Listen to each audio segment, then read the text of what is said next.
TNPSC மற்றும் UPSC போன்ற குடிமைப்பணி தேர்வுகளுக்கு தயார் செய்யும் மாணாக்கர்களுக்கு எய்ம் டிஎன் சார்பாக என்னுடைய அன்பு கலந்த வணக்கங்கள். நான் உங்கள் கிஷோர்குமார். இந்த வார கரண்ட் அஃபேர்ஸோட வந்திருக்கேன். இந்த வார கரண்ட் அஃபேர்ஸ் நம்ம ஃபஸ்ட்டு தமிழ்நாடு கரண்ட் அஃபேர்ஸ்லேருந்து போயிடலாம். வழக்கம் போல் தமிழ்நாட்டில் பார்த்தீங்க அப்படின்னா ஃபஸ்ட்டு இந்த இதயம் காப்போம் ஸ்கீம் பற்றி நம்ம பார்ப்போம். இதயம் காப்போம்னா உங்களுக்கே தெரியும். இப்போ இதயமில் ஃபஸ்ட்டு என்ன இம்பார்ட்டண்ட்டான பிரச்சனை வரும்? Heart attack. அந்த ஹார்ட் அட்டாக் வராமல் காப்பாற்றுறாங்க இந்த ஸ்கீமில். அவ்வளோதான், ஓகேங்களா? ஃபஸ்ட்டு இந்த ஸ்கீம் எப்போ லான்ச் ஆகிருக்குங்கிறத பார்ப்போம். இந்த ஸ்கீம் லான்ச் ஆனது போன வருஷம் ஜூன் 2023. இதை கேட்கறதுக்கு நிறைய வாய்ப்புகள் இருக்குது.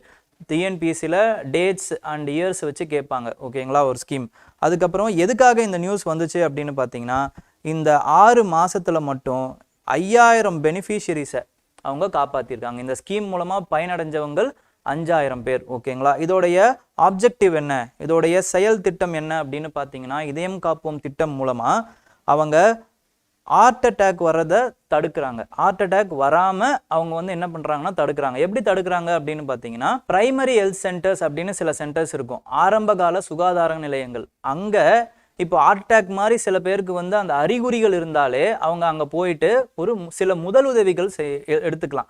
என்ன முதலுதவி அப்படின்னு பார்த்தீங்கன்னா, அவங்க அந்த எமர்ஜென்சி டோஸ் அப்படிங்கிற அந்த டோஸை எடுத்துப்பாங்க. இதை முதல்ல யாருக்கு கொடுப்பாங்க அப்படின்னு பார்த்தீங்கன்னா, அந்த ஹார்ட் அட்டாக் சிண்ட்ரோம், அந்த சிம்டம்ஸ் இருக்கிறவங்களுக்கு தான் கொடுப்பாங்க. அது என்ன சிம்டம் அப்படின்னு பார்த்தீங்கன்னா, அக்யூட் கரோனரி சிண்ட்ரோம் அப்படின்னு சொல்லுவாங்க, ஓகேங்களா? அந்த அக்யூட் கரோனரி சிண்ட்ரோம் இது எப்போ வரும் அப்படின்னு பார்த்தீங்கன்னா, இந்த அக்யூட் கரோனரி சிண்ட்ரோம் எப்போ வரும்னா, ஹார்ட்டில் ஏதாவது கிளாட் இருந்துச்சுன்னா, அதாவது அடைப்பு இருந்துச்சுன்னா வரும். இப்போ இந்த அடைப்பு இருக்குதுன்னா என்ன அர்த்தம்னா, ஆட்டோமேட்டிக்காக அந்த பிளட் ஃப்ளோ கட் ஆக போகுதுன்னு அர்த்தம். இதன் அடிப்படையில் இதோடைய இம்பேக்டாக என்ன ஆகும்?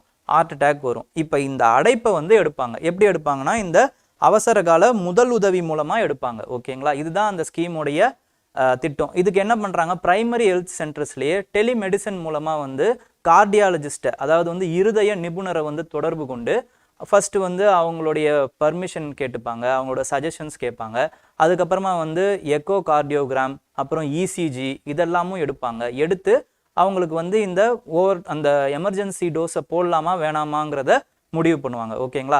அப்படி முடிவு பண்ணிட்டு போட்டதுக்கு அப்புறமா ட்ரெஷரி ஹெல்த் கேருக்கு அனுப்புவாங்க. ட்ரெஷரி ஹெல்த் கேருங்கிறது மெயினான ஹாஸ்பிட்டல்ஸ் இந்த மாதிரி சென்டர்ஸுக்கு அனுப்புவாங்க, ஓகேங்களா? அதுக்கப்புறம் அந்த பேஷண்ட்டை ஃபாலோ அப்பும் பண்ணுவாங்க, ஓகே? அதுதான் இந்த இதயம் காப்போம் திட்டம். இந்த இதயம் காப்போம் திட்டத்துடைய அந்த சில இருதய நிபுணர்கள் என்ன சொல்றாங்கன்னா, இது முதலுதவி, இந்த முதலுதவியால் சீக்கிரமாக நிறைய பேரோட உயிரை காப்பாற்றுறதுக்கு நிறைய வாய்ப்புகள் இருக்குது அப்படின்னு சொல்கிறாங்க. ஆனால் என்ன ப்ராப்ளம்னு அவங்க நினைக்கிறாங்கன்னா, சில பேருக்கு கார்டியாக் அரெஸ்ட் இல்லாமையே நெஞ்சு வலி வரும். அவங்களுக்கெல்லாம் தவறுதலாக இந்த எமர்ஜென்சி டோஸை கொடுத்துடக்கூடாது அப்படிங்கிறது மட்டும்தான் இவங்களுடைய அந்த அச்சமாக இருக்குது, ஓகேங்களா?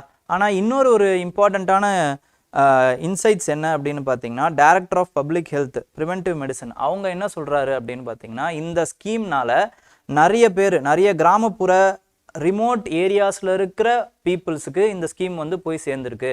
அவங்களுடைய உயிரை காப்பாற்றுறதுக்கு இது ரொம்ப பெரிய உதவியாக இருந்திருக்கு அப்படிங்கிறது அவங்களோட கருத்தாக இருக்குது, ஓகேங்களா? அப்போது இதயம் காப்போம்ல நமக்கு என்னென்ன இம்பார்ட்டண்ட்டாக தெரியணும்னா, அதோட டேட் நமக்கு தெரியணும். அதுக்கப்புறமா அதோட எய்ம் என்ன, அந்த இதயம் காப்போமோட எய்ம் என்ன அப்படிங்கிறது நமக்கு தெரியணும். அதுக்கப்புறமா அக்யூட் கரோனரி சிண்ட்ரோம்னா என்ன அப்படிங்கிறது தெரியணும். அக்யூட் கரோனரி சிண்ட்ரோமு எதை சம்மந்தப்பட்ட டிசீஸ் அப்படின்னு கேட்கலாம். அப்போது எதை சம்மந்தப்பட்ட டிசீஸ்? ஹார்ட் அட்டாக் சம்மந்தப்பட்ட டிசீஸ், ஹார்ட் சம்மந்தப்பட்ட டிசீஸ், அவ்வளோதான். இது நமக்கு தெரியும், ஓகேங்களா? இப்போது நெக்ஸ்ட் நியூஸுக்கு போயிடலாம். நெக்ஸ்ட் நியூஸ் என்ன அப்படின்னு பார்த்தீங்கன்னா, TN electorate rises 7 lakh voters, ஓகேங்களா? டிஎன்னுடைய வாக்காளர்களுடைய அந்த எண்ணிக்கை பார்த்தீங்கன்னா இப்போது எக்ஸ்ட்ராவாக 7 லட்சம் உயர்ந்திருக்கு அப்படிங்கிறது தான் இந்த நியூஸு, ஓகேங்களா? இதுக்கு முன்னாடி அப்போ எவ்வளோ வாக்காளர்கள் டிஎன்ல இருந்தாங்க அப்படின்னு பார்த்தீங்கன்னா, சுமார் 6.11 கோடி வாக்காளர்கள் இருந்தாங்க. இப்போ எவ்வளோ ஆயிருக்காங்க அப்படின்னு பார்த்தீங்கன்னா 6.18 கோடி, ஓகேங்களா? இப்போ உமன் வாக்காளர்கள் எவ்வளோ இதில் அப்படின்னு பார்த்தீங்கன்னா கிட்டத்தட்ட 3.14 கோடி, ஓகேங்களா?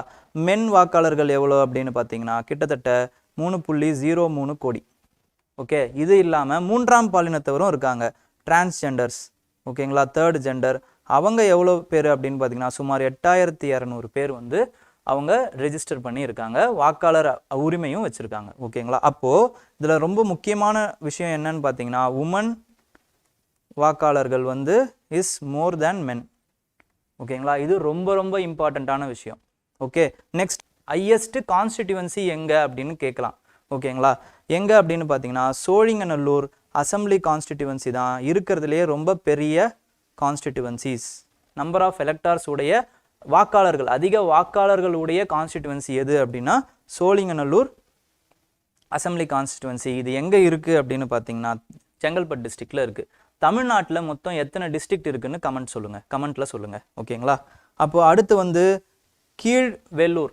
கீழ்வெள்ளூரில் தான் ரொம்ப கம்மியான வாக்காளர்கள் இருக்காங்க. ஓகேங்களா? ரொம்ப கம்மியான வாக்காளர்கள். அப்புறம் செகண்ட் ஹையஸ்ட் எங்கே இருக்காங்கன்னா கவுண்டம்பாளையம் அசம்பிளி கான்ஸ்டிடியூவன்சி. இது எங்கே இருக்குன்னா கோயம்புத்தூர் டிஸ்ட்ரிக்டில் இருக்குது. கீழ்வெள்ளூர் எங்கே இருக்குது அப்படின்னு பார்த்தீங்கன்னா நாகப்பட்டினம் டிஸ்ட்ரிக்டில் இருக்குது. இதெல்லாம் ரொம்ப இம்பார்ட்டண்ட்டாக நமக்கு தெரிய வேண்டிய விஷயங்கள். ஓகேங்களா? இப்போது கொஸ்டினுக்கு போயிடலாம். Consider the following statement about Tamil Nadu's electorate. ஓகேங்களா? Tamil Nadu's electorate as per the latest revision. First statement, the Tamil Nadu women electors are more than men electors. இது கரெக்ட். இப்போ தான் நம்ம பார்த்தோம். ஓகேங்களா? Sholinganallur assembly constituency as the highest number of electors. Yes, it is also correct. அதுக்கப்புறம் harbour assembly lowest இல்லை, கீழ்வெள்ளூர் தான் வந்து நமக்கு லோவஸ்ட். ஓகேங்களா? அதனால் வந்து கீழ்வெள்ளூர் தான் லோவஸ்ட்டு. அதனால் தேர்ட் ஸ்டேட்மெண்ட் கிடையாது. தேர்ட் ஸ்டேட்மெண்ட்டை எலிமினேட் பண்ணிட்டோம் அப்படின்னா answer is D. Okay, next வந்து நெக்ஸ்ட் நியூஸ் என்ன அப்படின்னு பார்த்தீங்கன்னா தமிழகத்தின் கழுகுகளின் எண்ணிக்கை அதிகரிப்பு. ஓகே, தமிழகத்தில் கழுகுகளின் எண்ணிக்கை அதிகரிப்பு அப்படின்ற ஒரு நியூஸ் வந்திருக்கு. இப்போ நம்ம கழுகுகள் பற்றி ரொம்ப விரிவாகவே பார்ப்போம். ஓகேங்களா? இப்போது ஃபஸ்ட்டு வந்து கழுகு international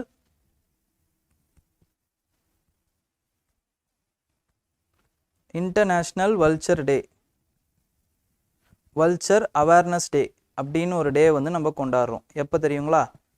first Saturday of every September international vulture awareness day அப்படிங்கிறத நம்ம கொண்டாடுறோம். ஓகேங்களா?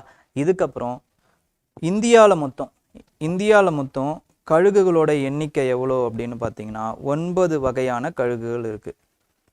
9 வகையான கழுகு வகைகள் இருக்குது இந்தியாவில் மட்டும். அதில் இந்தியாவில் மட்டும் இருக்கிற கழுகு வகைகள் எவ்வளோ அப்படின்னா வந்து ரெசிடெண்ட் இந்தியாவில் இருக்கும். ஓகேங்களா? அது 6 வகைகள் இருக்குது. அதுக்கப்புறமா வந்து வெளியிலேருந்து வர கழுகுகள் மைக்ரேட்ரி. ஓகேங்களா? அது மொத்தம் 3 வகைகள் இருக்குது. 3 வகையான கழுகுகள் இருக்குது. ஓகேங்களா? இதில் IUCN ஸ்டேட்டஸ் படி கிரிட்டிக்கல் என்டேஞ்சர்டு கழுகுகள் 5. இந்தியாவில் இருக்க 6 கழுகுகளில் 5 கழுகுகள் வந்து கிரிட்டிக்கலி என்டேஞ்சர்டாக இருக்குது. அதனால தான் நம்ம இந்த கழுகுகளை பற்றி ரொம்ப இம்பார்ட்டண்ட்டாக படிக்கிறோம். ஓகேங்களா? அது என்னென்ன வகை கழுகுகள் அப்படின்னு பார்த்தீங்கன்னா ஒயிட் ரம்ப்டு, செகண்ட் வந்து லாங் பில்டு. இதோட டிஸ்கிரிப்ஷன் வச்சு தான் இதோட பேர் வச்சுருக்காங்க. ஒயிட் ரம்ப்னா ஒயிட் கலரில் இருக்கும், அவ்வளோதான். ஓகேங்களா? கழுத்து ஒயிட் கலரில் இருக்கும். பில் அப்படிங்கிறது என்னென்னா அதோட அழகு. ஓகேங்களா? அழுகுன்னு சொல்லுவாங்க. ஓகேங்களா? அந்த மூக்கு வந்து எப்படி இருக்கும் அப்படின்னு பார்த்தீங்கன்னா லாங்காக இருக்குது. அதனால் வந்து அது லாங் பில்டு அப்படின்னு சொல்கிறாங்க. அடுத்து வந்து தேர்டு வந்து ஸ்லெண்டர் பில்டு. ஸ்லெண்டர்னா வந்து ரொம்ப சப்பையாக இருக்கும்னு அர்த்தம். ஓகேங்களா? Slender build. அதுக்கப்புறமா வந்து ரெட் ஹெடட், மண்டை வந்து சிகப்பாக இருக்கும். ஓகே, இப்போ ரெட் ஹெடட் அப்படின்னும் போது சிகப்பாக இருக்குது, அப்போது அது க்ரௌன் மாதிரி இருக்குது அப்படிங்கிறதுனால அதை ஏஷியன் கிங் அப்படின்னும் சொல்கிறாங்க. Asian king. ஓகேங்களா? ஃபிஃப்த் ஒன் இந்தியன் வல்ச்சர்னே ஒரு வல்ச்சர் இருக்குது. அதுக்கப்புறம் 6th ஒன் அது வந்து என்னன்னு பார்த்தீங்கன்னா இஜிப்சியன் வல்ச்சர். இது மட்டும் என்டேஞ்சர்டு கேட்டகரியில் இருக்குது. ஓகேங்களா? என்டேஞ்சர்டு கேட்டகரியில் இருக்குது. அடுத்து மைக்ரேட்டரி ஸ்பீசிஸில் பார்த்தீங்க அப்படின்னா வந்து சினேரியஸ் அப்படின்னு ஒரு கழுகு வகை இருக்குது. சினேரியஸ். அதுக்கப்புறம் ஹிமாலயன் இருக்குது, ஆனால் இது மைக்ரேட்டரி பேர்டு. ஓகே, அதுக்கப்புறமா வந்து கிரிஃபான் அப்படின்னு ஒரு கழுகு வகை இருக்குது. இது எல்லாமே வெளியே இருந்து வர்றதுனால நியர் த்ரெட்டண்டாக இருக்கு. ஓகேங்களா, ரொம்ப இம்பார்ட்டன்ட். அப்போ இந்தியாவில் மொத்தம் 9 வகையான கழுகுகள் இருக்கு. அதில் 6 உள்ள இருக்கு, 3 வெளியே இருக்கு, 5 கிரிட்டிக்கலி என்டேஞ்சர்டாக இருக்கு, ஒன்று இஜிப்சியன் வல்ச்சர் அது மட்டும் என்டேஞ்சர்டாக இருக்கு. இப்போ என்டேஞ்சர்டை மட்டும் நீங்கள் ஞாபகம் வச்சுக்கிட்டிங்கன்னா போதுமானது. Egyptian vulture endangered. Okay, next வந்து மைக்ரேட்டரி, அது வந்து பார்த்தீங்க அப்படின்னா வந்து நியர் த்ரெட்டனில் இருக்கு. ஓகே, நெக்ஸ்ட் வந்து என்ன இம்பார்ட்டன்ட்னா, இந்த கழுகுகள் மொத்தமாக ஒரு 30 வருஷத்துக்கு முன்னாடி, அதாவது வந்து சுமார் 1970களில் பார்த்தீங்க அப்படின்னா வந்து 40 மில்லியனாக இருந்த கழுகு வகைகள் 40 மில்லியன் இன் நம்பர்ஸில் இருந்தது. இப்போது ரொம்ப ரொம்ப குறைஞ்சி கிரிட்டிக்கலி என்டேஞ்சர்ட் அளவுக்கு வந்துருச்சு.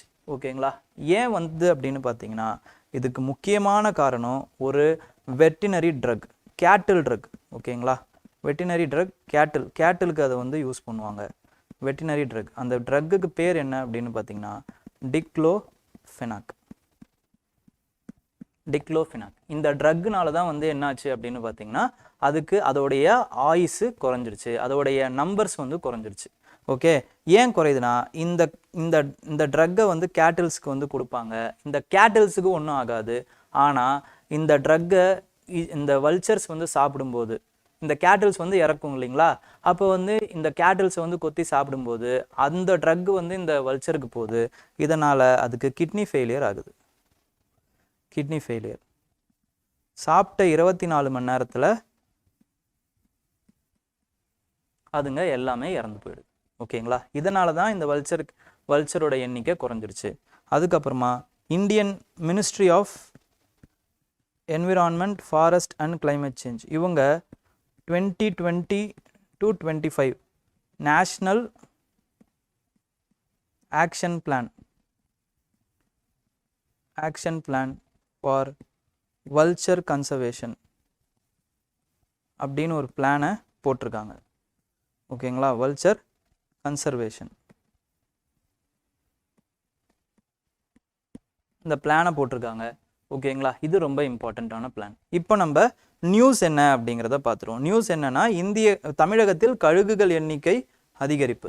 அப்போது என்ன எப்படி அப்படின்னு பார்த்தீங்கன்னா எப்படி தேர்ந்தெடுத்தாங்க, எப்படி சொல்கிறாங்க அப்படின்னா தமிழகத்தில் வந்து என்ன பண்ணியிருக்காங்கன்னா கழுகுகளுடைய சர்வே எடுத்திருக்காங்க. தமிழகம் மட்டும் இல்லை, யார் யார் அப்படின்னு பார்த்தீங்கன்னா தமிழ்நாடு, கேரளா, கர்நாடகா இவங்க எல்லா வனத்துறையினருமே சேர்ந்து என்ன பண்ணியிருக்காங்க அப்படின்னு பார்த்தீங்கன்னா கழுகுகளுடைய சர்வே எடுத்திருக்காங்க. ஓகேங்களா, இப்போது இந்த சர்வேயை பொறுத்த வரைக்கும் இந்த சர்வேல இருக்கிற இந்த நம்பர்ஸ்லாம் ரொம்ப இம்பார்ட்டன்ட் இல்லை. இந்த 3 பேரும் சேர்ந்து இந்த ஜாயின்ட் சர்வே பண்ணியிருக்காங்க அப்படிங்கிற அந்த விஷயம் ரொம்ப முக்கியம். ஏன் ஜாயின்ட் சர்வே பண்ணாங்கன்னா இந்த கழுகுகள் வந்து நீலகிரி பயோஸ்பியரில் தான் அதிகமாக இருக்குது. ஓகேங்களா, அப்போது நீலகிரி பயோஸ்பியர் வந்து இந்த 3 மாநிலத்துக்கும் வந்து பொதுவாக இருக்குது. அதனால் வந்து பொதுவாகவே என்ன பண்ணிடுறாங்க அப்படின்னு பார்த்து வனத்துறையினர் வந்து பொதுவாகவே சர்வே எடுத்துடுறாங்க. அப்போது எந்தெந்த வனத்துலலாம் வந்து சர்வே எடுத்திருக்காங்க அப்படின்னு பார்த்தீங்கன்னா நாகர்ஹோல், அப்புறம் பந்திப்பூர் இது வந்து கர்நாடகாவில் இருக்குது. அதுக்கப்புறம் சத்தியமங்கலம் இது வந்து பார்த்தீங்க அப்படின்னா தமிழ்நாட்டில் இருக்குது. வயநாடு பார்த்தீங்கன்னா கேரளாவில் இருக்குது. எக்ஸாம்பிளுக்கு சொல்லணும் அப்படின்னா இப்போது இது வந்து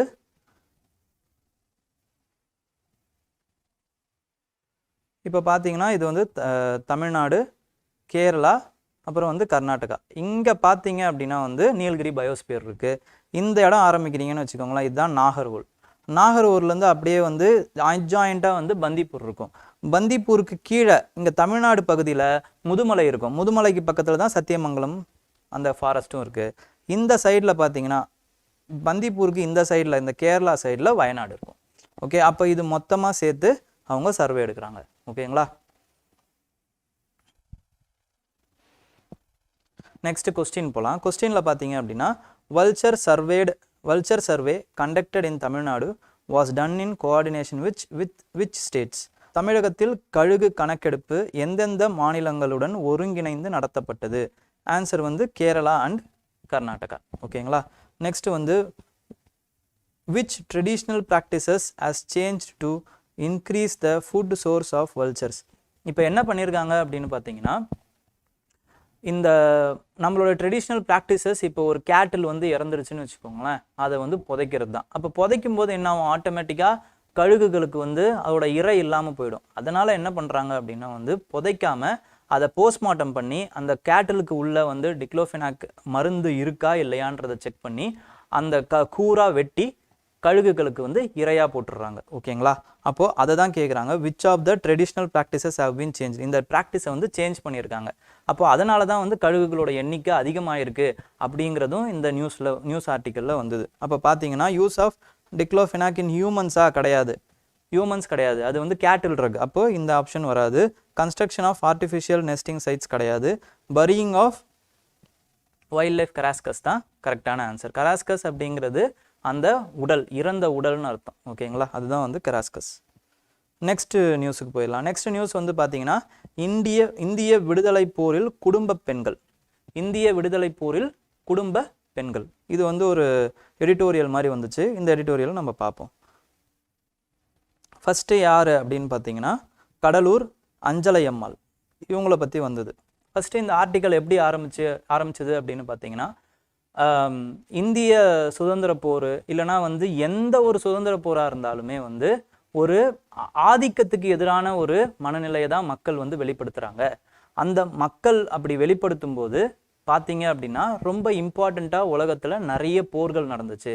அதில் ஃப்ரெஞ்சு ரெவல்யூஷன்லேருந்து இண்டஸ்ட்ரியல் ரெவல்யூஷனுக்கு எதிராக கிளர்ச்சி அடைஞ்சதுலேருந்து, அதாவது வந்து கம்யூனிச சித்தாந்தங்கள் மூலமாக வந்து மக்கள் வந்து திரண்டிருந்தாங்க. அதே மாதிரி இந்தியாவிலையும் அந்த தாக்கங்கள் ஏற்பட்டுச்சு. அந்த ஐடியாலஜி வந்து இந்தியாவிலையும் இருந்தது. அந்த தாக்கத்தை வந்து எடுத்துக்கிட்டு ஒரு இன்ஸ்பிரேஷனாக எடுத்துக்கிட்டு இந்தியன் லீடர்ஸ் வந்து மக்களுக்கு அறிவூட்டி நேஷ்னலிசத்தை வந்து மக்களுக்கு செலுத்தி அந்நிய சக்திகளை விரட்டினாங்க. அப்படி விரட்டும் பொழுது ஆண்களுக்கு இணையா பெண்களும் தோளோடு தோள் நின்று அதற்கு சலைச்சவங்க, நாங்கள் அவங்களுக்கு சலைச்சவங்க இல்லை அப்படிங்கிறத வந்து எல்லாருக்கும் சொன்னாங்க. அதில் 3 இம்பார்ட்டண்ட்டான பெண்கள் ரொம்ப இம்பார்ட்டண்ட்டாக செயல்பட்டுருக்காங்க தமிழ்நாட்டை பொறுத்த வரைக்கும் அப்படின்னு இந்த ஆர்டிக்கல் வந்து தொடங்குச்சு. அப்போ அந்த இதெல்லாம் நமக்கு ரொம்ப பெருசாக தேவையில்லைங்கிறதுனால அந்த பெண்களுடைய கான்ட்ரிபியூஷன் என்ன அப்படிங்கிறத மட்டும் நம்ம பார்த்துருவோம். இது உங்களுக்கு மெயின்ஸுக்கும் யூஸ் ஆகும், மேபி பிலிம்ஸில் கேட்குறதுக்கும் வாய்ப்புகள் இருக்குது. ஃபஸ்ட்டு இம்பார்ட்டண்ட்டான பெண்மணி யார் அப்படின்னு பார்த்தீங்கன்னா அஞ்சலையம்மாள், கடலூர் அஞ்சலையம்மாள். இவங்களோட இது என்னன்னா, இவங்க வந்து ஃபஸ்ட்டு அந்த நீல் ஸ்டாச்சு ரிமூவல் ப்ரொட்டஸ்ட்டில் வந்து ஃபஸ்ட்டு கலந்துக்கிட்டாங்க. நீல் ஸ்டாச்சு ரிமூவல் அப்படிங்கிறது என்னென்னா, கர்னல் நீல் அப்படிங்கிறவர் வந்து அவரோட ஸ்டாச்சு வந்து மவுண்ட் ரோடில் இருந்துச்சு. ஓகேங்களா? இவர் யார் அப்படின்னு பார்த்தீங்கன்னா 1857 சிப்பாய் கிளர்ச்சி அப்படின்னு ஒரு கிளர்ச்சி நடந்துச்சுன்றது உங்கள் எல்லாருக்குமே தெரியும். ஓகேங்களா? சிப்பாய் மியூட்டனி அப்படின்னு சொல்லுவாங்க. இந்த சிப்பாய் மியூட்டனியில் லக்னோவில் இவர் பல அட்ராசிட்டிஸ் பண்ணியிருக்காரு. என்ன பண்ணார் அப்படின்னா வந்து நிறைய பேரை வந்து குன்று குவிச்சார். யாரெல்லாம் வந்து பிரிட்டிஷுக்கு எதிராக வந்து கிளர்ச்சி செஞ்சாங்களோ எல்லாரையுமே இவர் வந்து கொன்னார். இவரை என்ன பண்ணாங்க அப்படின்னு பார்த்தீங்கன்னா சீஜ் ஆஃப் லக்னோ முற்றுகையிட்டப்ப இவரை வந்து கொன்னுட்டாங்க சிப்பாய்கள். ஓகேங்களா? இவரை வந்து என்னன்னு சொல்லுவாங்கன்னா மக்கள் வெறுப்போட புச்சர் ஆஃப் லக்னோ, அலகாபாத் அப்படின்னு சொல்லுவாங்க. புச்சர் ஆஃப் அலகாபாத், அதாவது வந்து அலகாபாத்தின் கசாப்பு கடைக்காரன் அப்படிங்கிற மாதிரி சொல்லுவாங்க. ஓகே, அப்போ இவரோட சிலையை என்ன பண்ணாங்க அப்படின்னு பார்த்தீங்கன்னா மவுண்ட் ரோடில் வந்து வச்சுருந்தாங்க. இது வந்து நம்மளோட இந்திய மக்களை அவமதிக்கும் செயலாக இருக்குது அப்படிங்கிறதுக்காக இந்த இவருடைய சிலையை வந்து நீக்கணும் அப்படின்னு ஒரு சத்தியாகிரக வழியில் போராட்டம் நடத்தினாங்க. அதில் இவங்க கலந்துக்கிட்டாங்க. இதுதான் நீல் ஸ்டாச்சு ரிமூவலுடைய இம்பார்ட்டண்ட்டான விஷயம். இந்த நீல் ஸ்டாச்சு இப்போ எங்கே இருக்குங்கிறதும் ரொம்ப ரொம்ப இம்பார்ட்டண்ட். என்னன்னு பார்த்தீங்கன்னா ராஜாஜி ஆட்சியில் 1937 காங்கிரஸ் ரூல் வந்தது இல்லைங்களா, 2.5 வருஷம் ரூல். அப்போ வந்து என்னாச்சு அப்படின்னு பார்த்தீங்கன்னா இந்த நீல் ஸ்டாச்சுவை எடுத்து மெட்ராஸ் மியூசியத்தில் ராஜாஜி வச்சாரு. இன்னமும் வந்து ஆந்த்ரோபாலஜிக்கல் டிபார்ட்மெண்ட்டில் இந்த ஸ்டாச்சு வந்து இருக்குது. ஓகேங்களா? நெக்ஸ்ட் வந்து இவங்க தான், கடலூர் அஞ்சலையம்மாள் தான் first woman to join the non cooperation movement. இவங்க தான் first woman to join non cooperation movement. ஃபிலிம்ஸில் கேட்குறதுக்கு நிறைய வாய்ப்புகள் இருக்குது. நெக்ஸ்ட் வந்து என்னன்னு பார்த்தீங்கன்னா இவங்களோட தைரியத்தை பாராட்டி காந்திஜி என்ன சொல்லியிருக்காரு அப்படின்னு பார்த்தீங்கன்னா குயின் ஆஃப் த சவுத் அப்படின்னு இவங்களுக்கு ஒரு பட்டம் கொடுத்துருக்காரு. ஓகேங்களா? நெக்ஸ்ட் இம்பார்ட்டண்ட்டான பெண் யார் அப்படின்னு பார்த்தீங்கன்னா திருப்பூர் எஸ் சுந்தராம்பா. ஓகேங்களா? திருப்பூர் எஸ்.என். சுந்தராம்பாள். இவங்க வந்து ஒரு பணக்கார குடும்பத்தில் பிறந்தாலுமே ஃப்ரீடம் ஸ்ட்ரகிளில் தன்னை வந்து இணைச்சிக்கிட்டாங்க. அது மட்டும் இல்லாமல் இவங்க சத்தியாகிரகா மூமெண்ட் 1941 சத்தியாகிரகா மூமெண்ட் அப்போ கலந்துக்கிட்டு ஜெயிலில் போய் இருந்திருக்காங்க. அது என்ன, அந்த 1941 என்ன சத்தியாகிரகா மூமெண்ட் நடந்துச்சு அப்படின்னு பார்த்தீங்கன்னா இண்டிவிஜுவல் சத்தியாகிரகா. இது ஏன் நடந்துச்சு, இது எப்போ லான்ச் பண்ணாங்க, ஏன் லான்ச் பண்ணாங்கன்னா 1940s அப்போ என்ன ஆச்சுன்னா போர், உலகப்போர் நடந்துக்கிட்டு இருக்க சூழ்நிலை. அப்போ பிரிட்டிஷுக்கு அதுக்கு ஆல்ரெடி வந்து ஒரு ப்ரெஷர் இருந்துச்சு. அப்போது மேலும் ப்ரெஷர் வந்து பிரிட்டிஷுக்கு கொடுக்கணும், ஆனால் ரொம்ப கொடுக்கக்கூடாது அப்படிங்கிறதுக்காகவும் தன்னுடைய பேச்சுரிமையை வந்து ஃப்ரீடம் ஆஃப் ஸ்பீச்சை வந்து நிலைநாட்டிக்கணும் அப்படிங்கிறதுக்காகவும் காந்தி வந்து என்ன பண்ணுறாருன்னா வந்து இந்த இண்டிவிஜுவல் சத்தியாகிரகாவை லான்ச் பண்ணுறாரு. ஒருத்தர் போய் பிரிட்டிஷுக்கு எதிராக பேசுவாங்க, பேசும்போது பிரிட்டிஷுக்கு எதிராக பேசிட்டாங்கன்னு பிரிட்டிஷ் ஒருத்தரை கைது செய்வாங்க. அவரோட பிளேஸில் இன்னொருத்தர் போய் உட்காந்து திருப்பி அதே மாதிரியே பேசி பிரிட்டிஷுக்கு எதிராக பேசுறது, இதே மாதிரி பேசி பேசி கைதாகிறது. இதுதான் வந்து இண்டிவிஜுவல் சத்தியாகிரகா. இந்த இண்டிவிஜுவல் சத்தியாகிரகாவில் ஃபர்ஸ்ட் அரெஸ்ட் ஆனவர் யார் அப்படின்னு பார்த்தீங்கன்னா ஆச்சாரியா வினோபா பாவே. செகண்ட் அரெஸ்ட் ஆனவர் ஜவஹர்லால் நேரு. ஓகேங்களா. அதே வரிசையில் திருப்பூர் சுந்தராம்பாலும் கைது செய்யப்பட்டிருக்காங்க. ஓகேங்களா. நெக்ஸ்ட் இம்பார்ட்டண்ட்டான ஆள் யார் அப்படின்னு பார்த்தீங்கன்னா மதுரை கேபி ஜானகி அம்மாள். ஓகேங்களா. இவங்களுமே வந்து ஒரு அஃப்ளூயண்ட்டான ஃபேமிலியில் பிறந்தவங்க தான். அதுக்கப்புறமா வந்து இவங்களுடைய துணிச்சலான பேச்சுக்கு இவங்க பெயர் போனவங்க. இவங்க தான் முதல்ல பிரிட்டிஷாரை எதிர்த்து எங்களோட இந்தியன் சோல்ஜர்ஸை ஏன் வந்து போரில் கலந்துக்க வைக்கிறீங்க அப்படின்னு வந்து கேட்டு நேஷ்னல் டிஃபென்ஸ் ஆக்டில் ஃபஸ்ட்டு கைதான சவுத் இண்டியன் உமன். ஓகேங்களா. First south Indian woman to be get arrested in defense of India Act. ஓகேங்களா. அது மட்டும் இல்லாமல் இவங்க she played significant role in Harvey mill struggle. Harvey mill ஸ்ட்ரகிள்லையும் வந்து பார்த்தீங்க அப்படின்னு மதுரை ஹார்வி மில் ஸ்ட்ரகிள் இதுலேயுமே வந்து இவங்களுடைய ப்ரொட்டஸ்டோட இவங்களுடைய பங்களிப்பு ரொம்ப இம்பார்ட்டண்ட்டான இது. இந்த ஸ்ட்ரகிள் எதுக்கு அப்படின்னு பார்த்தீங்கன்னா ரெகுலரைசேஷன் ஆஃப் வேஜஸ். இதுக்காக தான் இவங்க வந்து ஸ்ட்ரகிள் பண்ணியிருக்காங்க, ரெகுலரைசேஷன் ஆஃப் வேஜஸ். ஓகேங்களா. அதுக்கப்புறம் she also was against feudalism எதிர்த்தும் பண்ணையார்த்துவத்தை எதிர்த்தும் இவங்க வந்து சண்டை போட்டிருக்காங்க. ஓகேங்களா. இவங்க அது மட்டும் இல்லாமல் ஒரு மேடை நாடகம் போடுறவங்க. ஓகேங்களா. இவங்க அதனால் பல பாடல்கள் பிரிட்டிஷாருக்கு எதிராக பல பாடல்கள் வந்து பாடியிருக்காங்க. அதில் ஒன்று இம்பார்ட்டண்ட்டான பாடல் 12 வயசுலேயே பாடினாங்க. என்ன அப்படின்னு பார்த்தீங்கன்னா வெக்கங்கெட்ட வெள்ளை கொக்குகளே விரட்ட வாரீங்களே அப்படின்னு ஒரு பாட்டு பாடியிருக்காங்க. இதெல்லாம் ரொம்ப இம்பார்ட்டன்ட் கிடையாது, பட் அந்த மாதிரி இவங்க வந்து நிறைய விஷயங்கள் பண்ணியிருக்காங்கங்கிறதுக்காக சொல்ல வரேன். ஓகேங்களா. அது மட்டும் இல்லாமல் இவங்க காங்கிரஸ் சோஷியலிஸ்ட் பார்ட்டியில் வந்து ஜாயின் பண்ணாங்க. காங்கிரஸ் சோஷியலிஸ்ட் பார்ட்டி, இந்த பார்ட்டி வந்து காங்கிரஸ் 1936 தொடங்கப்பட்ட இயக்கம். ஓகேங்களா. காங்கிரஸுக்குள்ளேயே இந்த காங்கிரஸ் சோஷியலிஸ்ட் பார்ட்டி தொடங்கினாங்க. அதில் இவங்க மெம்பராக இருந்தாங்க. அதுக்கு முன்னாடி இவங்க வந்து 1937 அதில் வந்து எம்எல்ஏ எலெக்ஷன்லையும் வந்து தேர்ந்தெடுக்கப்பட்டவங்க. தியாகி பென்ஷன் இவங்களுக்கு இண்டிபெண்டன்ஸ் ஆனதுக்கப்புறம் இவங்களுக்கு தியாகி பென்ஷன் வழங்கப்பட்டது. அதை இவங்க வந்து ரிஜெக்ட் பண்ணிட்டாங்க. ஓகேங்களா.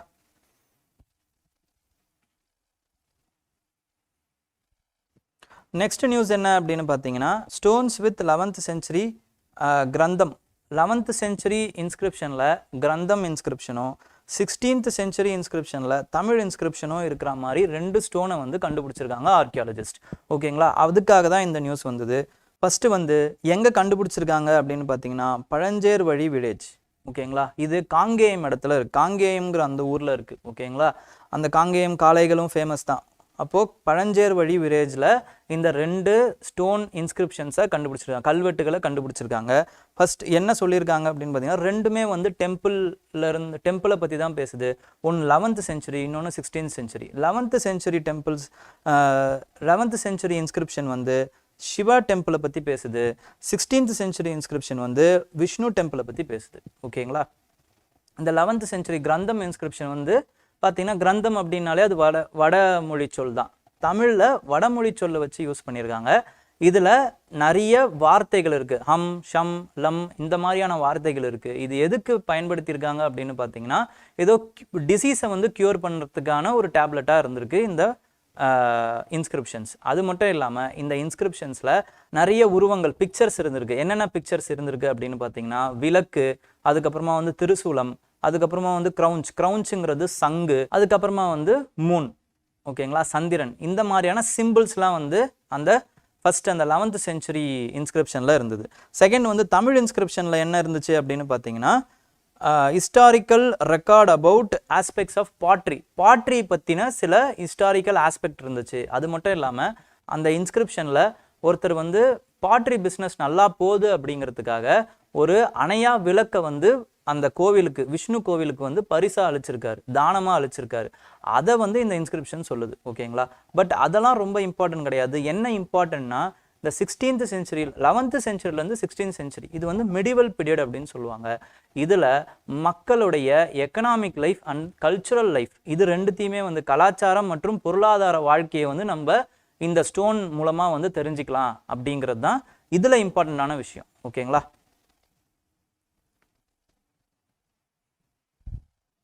நெக்ஸ்ட் நியூஸ் என்ன அப்படின்னு பார்த்தீங்கன்னா, தமிழகத்தில் முதலீடு, ஸ்பெயின் நிறுவனங்களுக்கு முதல்வர் மு.க. ஸ்டாலின் அழைப்பு. ஸ்பெயின் இப்போ வந்து ரீசெண்டாக வந்து தமிழக முதல்வர் போனார்.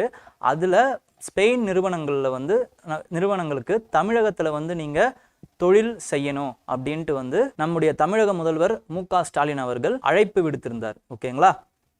இப்போ அதை பற்றின நியூஸ் என்ன அப்படிங்கிறத பார்ப்போம். முதல்வர் ஸ்டாலின் என்னென்ன பற்றி பேசியிருந்தாரு அப்படின்னு பார்த்தீங்கன்னா, ஸ்பெயினுக்கும் தமிழ்நாட்டுக்கும் சம்பந்தப்பட்ட இணைப்புகள் என்ன அப்படிங்கிறத பேசியிருந்தார்.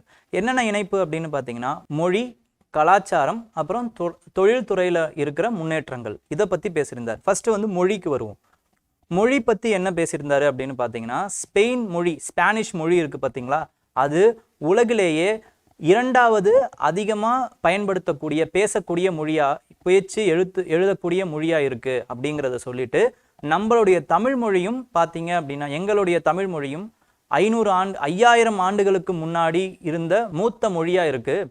அது மட்டும் இல்லாமல் அது ஒரு கிளாசிக்கல் லாங்குவேஜ் அப்படிங்கிற அந்த தமிழுடைய பெருமையை பற்றி அங்கே இருக்கிற நிறுவனங்களிடம் எடுத்து வச்சிருக்காரு. அடுத்து என்ன சொன்னாரு அப்படின்னு பார்த்தீங்கன்னா, நம்மளுடைய கலாச்சார கூறுகள், அதாவது வந்து உங்களுக்கு எப்படி வந்து புல் ஃபைட்டோ, காளை சண்டையோ, அதே மாதிரி எங்களுக்கு ஜல்லிக்கட்டு அப்படின்னு அந்த கலாச்சார ஒற்றுமையை வந்து பறைசாற்றி இருக்காரு. இது மட்டும் இல்லாமல் ரீசண்டாக உங்களுக்கு இருக்கிற அந்த ஸ்பெயினில் இருக்கிற மாதிரியான அந்த ஸ்டேடியம், உலகத்தரம் வாய்ந்த ஸ்டேடியம் வந்து தமிழ்நாட்டிலையும் வந்து கட்டப்பட்டிருக்கு அப்படிங்கிறத ரீசெண்டாக திறக்கப்பட்ட கலைஞர் சென்டினரி அரினா, அதாவது கலைஞர் நூற்றாண்டு அரங்கத்தை பற்றி அவர் சொன்னார். அது எங்கே கட்டினாங்க அப்படிங்கிறத கமெண்ட்ல சொல்லுங்க, ஓகேங்களா.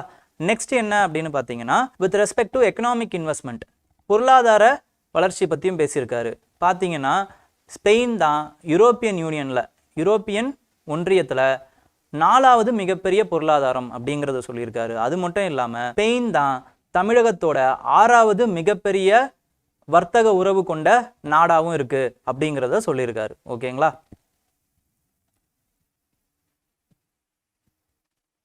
நெக்ஸ்ட் என்ன அப்படின்னு பார்த்தீங்கன்னா, ஸ்பெயினுடைய அந்த சுற்றி இருக்கிற நாடுகள் என்னென்ன அப்படிங்கிறத பார்த்துருவோம். ஸ்பெயின் சுற்றி இருக்கிற நாடுகள் என்னன்னா,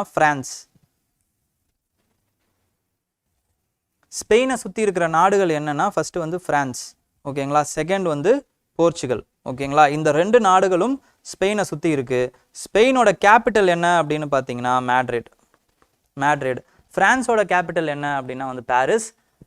போர்ச்சுகலோட கேபிட்டல் என்ன அப்படின்னு பார்த்தீங்கன்னா லிஸ்பன், ஓகேங்களா. இந்த ஸ்ட்ரெயிட் வந்து ரொம்ப ரொம்ப இம்பார்ட்டண்ட்டான ஸ்ட்ரெயிட். இந்த ஸ்ட்ரெயிட் தான் வந்து ஸ்ட்ரெயிட் ஆஃப் கிப்ரால்டர் அப்படின்னு சொல்லுவாங்க. இந்த ஸ்ட்ரெயிட் வழியாக தான் மெடிட்டேரியன் சீக்குள்ளே உள்ளே வர முடியும். இந்த ஸ்ட்ரெயிட் வழியாக உள்ளே வந்து தான் சூஸ் கேனல் வழியாக, பாபெல் மண்டப் வழியாக மும்பைக்கு வர முடியும், ஓகேங்களா. அதுதான் வந்து இம்பார்ட்டண்ட்டான ட்ரேட் ரூட். நெக்ஸ்ட் வந்து இந்த இடத்த வந்து கட்டுப்படுத்துறது யார் அப்படின்னு பார்த்தீங்கன்னா, ஸ்பெயினாக இருந்தால் இந்த இடத்த கட்டுப்படுத்துறது வந்து யூகே. ரொம்ப ரொம்ப இம்பார்ட்டண்ட், ஓகேங்களா. What is Spain's economic position in relation to Tamil Nadu? Spain is the 4th largest economy in the European Union and the 6th largest trading partner with Tamil Nadu. இதுதான் வந்து கரெக்டான ஆன்சர், ஓகே. நெக்ஸ்ட் வந்து என்ன news அப்படின்னு பார்த்தீங்கன்னா, awards and விருதுகள், ஓகேங்களா. அதில் ஃபஸ்ட்டு அவார்டு என்ன அப்படின்னா வந்து நம்மாழ்வார் விருதுகள் பற்றின நியூஸ். 3 விவசாயிகளுக்கு நம்மாழ்வார் விருது தமிழக அரசு அறிவிப்பு. நம்மாழ்வார் விருது வந்து யாருக்கு கொடுப்பாங்க அப்படின்னு பார்த்தீங்கன்னா, விவசாயிகள் யாரெல்லாம் வந்து மண்ணை மாசுபடுத்தாமல் வந்து விவசாயம் பண்ணுறாங்களோ இவங்க எல்லாருக்குமே வந்து நம்மாழ்வார் விருது. அதில் சிறந்த விவசாயிகளுக்கு 3 விவசாயிகளை தேர்ந்தெடுத்து நம்மாழ்வார் விருது கொடுக்குறாங்க. ஓகேங்களா? அப்போது farmers who carry out agriculture work without polluting the soil. Okay, இவங்களுக்கு கொடுப்பாங்க. இவங்களுக்கு என்ன கொடுக்குறாங்கன்னா ப்ரைஸ் மணி கொடுக்குறாங்க, அதுக்கப்புறம் சர்டிஃபிகேட், அப்புறம் மெடல் கொடுக்குறாங்க. ஃபஸ்ட்டு, செகண்ட், தேர்ட் ப்ரைஸ் என்னென்ன ப்ரைஸ்னா 2.5 லட்சம், 1.5 லட்சம், 1 லட்சம் இவங்களுக்கு ப்ரைஸ் மணியாக கொடுக்குறாங்க. ஓகேங்களா? நெக்ஸ்ட் வந்து என்ன நியூஸ்னால் வந்து இது எல்லாமே வந்து அவார்ட்ஸ் பற்றி நியூஸ் தான். இந்த வாரம் வந்து ஒரே அவார்டு வாரமாக இருந்துச்சு. ஓகே, அப்போ இந்த அவார்டு பற்றின நியூஸ் எல்லாத்தையுமே தொகுத்து ஒரே நியூஸாக உங்களுக்கு கொடுக்குறேன். இப்போ நெக்ஸ்ட் நியூஸ் என்ன அப்படின்னா வந்து சிறந்த பள்ளிகளுக்கான விருது, வழிகாட்டுதல்கள் வெளியீடு. வழிகாட்டுதலை வந்து தமிழக அரசு வெளியிட்டிருக்காங்க. சிறந்த பள்ளிகளுக்கு வந்து பேராசிரியர் அன்பழகன் விருது வந்து கொடுக்குற மாதிரி தமிழக பள்ளித்துறை அமைச்சர் வந்து ஒரு அறிக்கை விட்டிருக்காரு. ஓகேங்களா?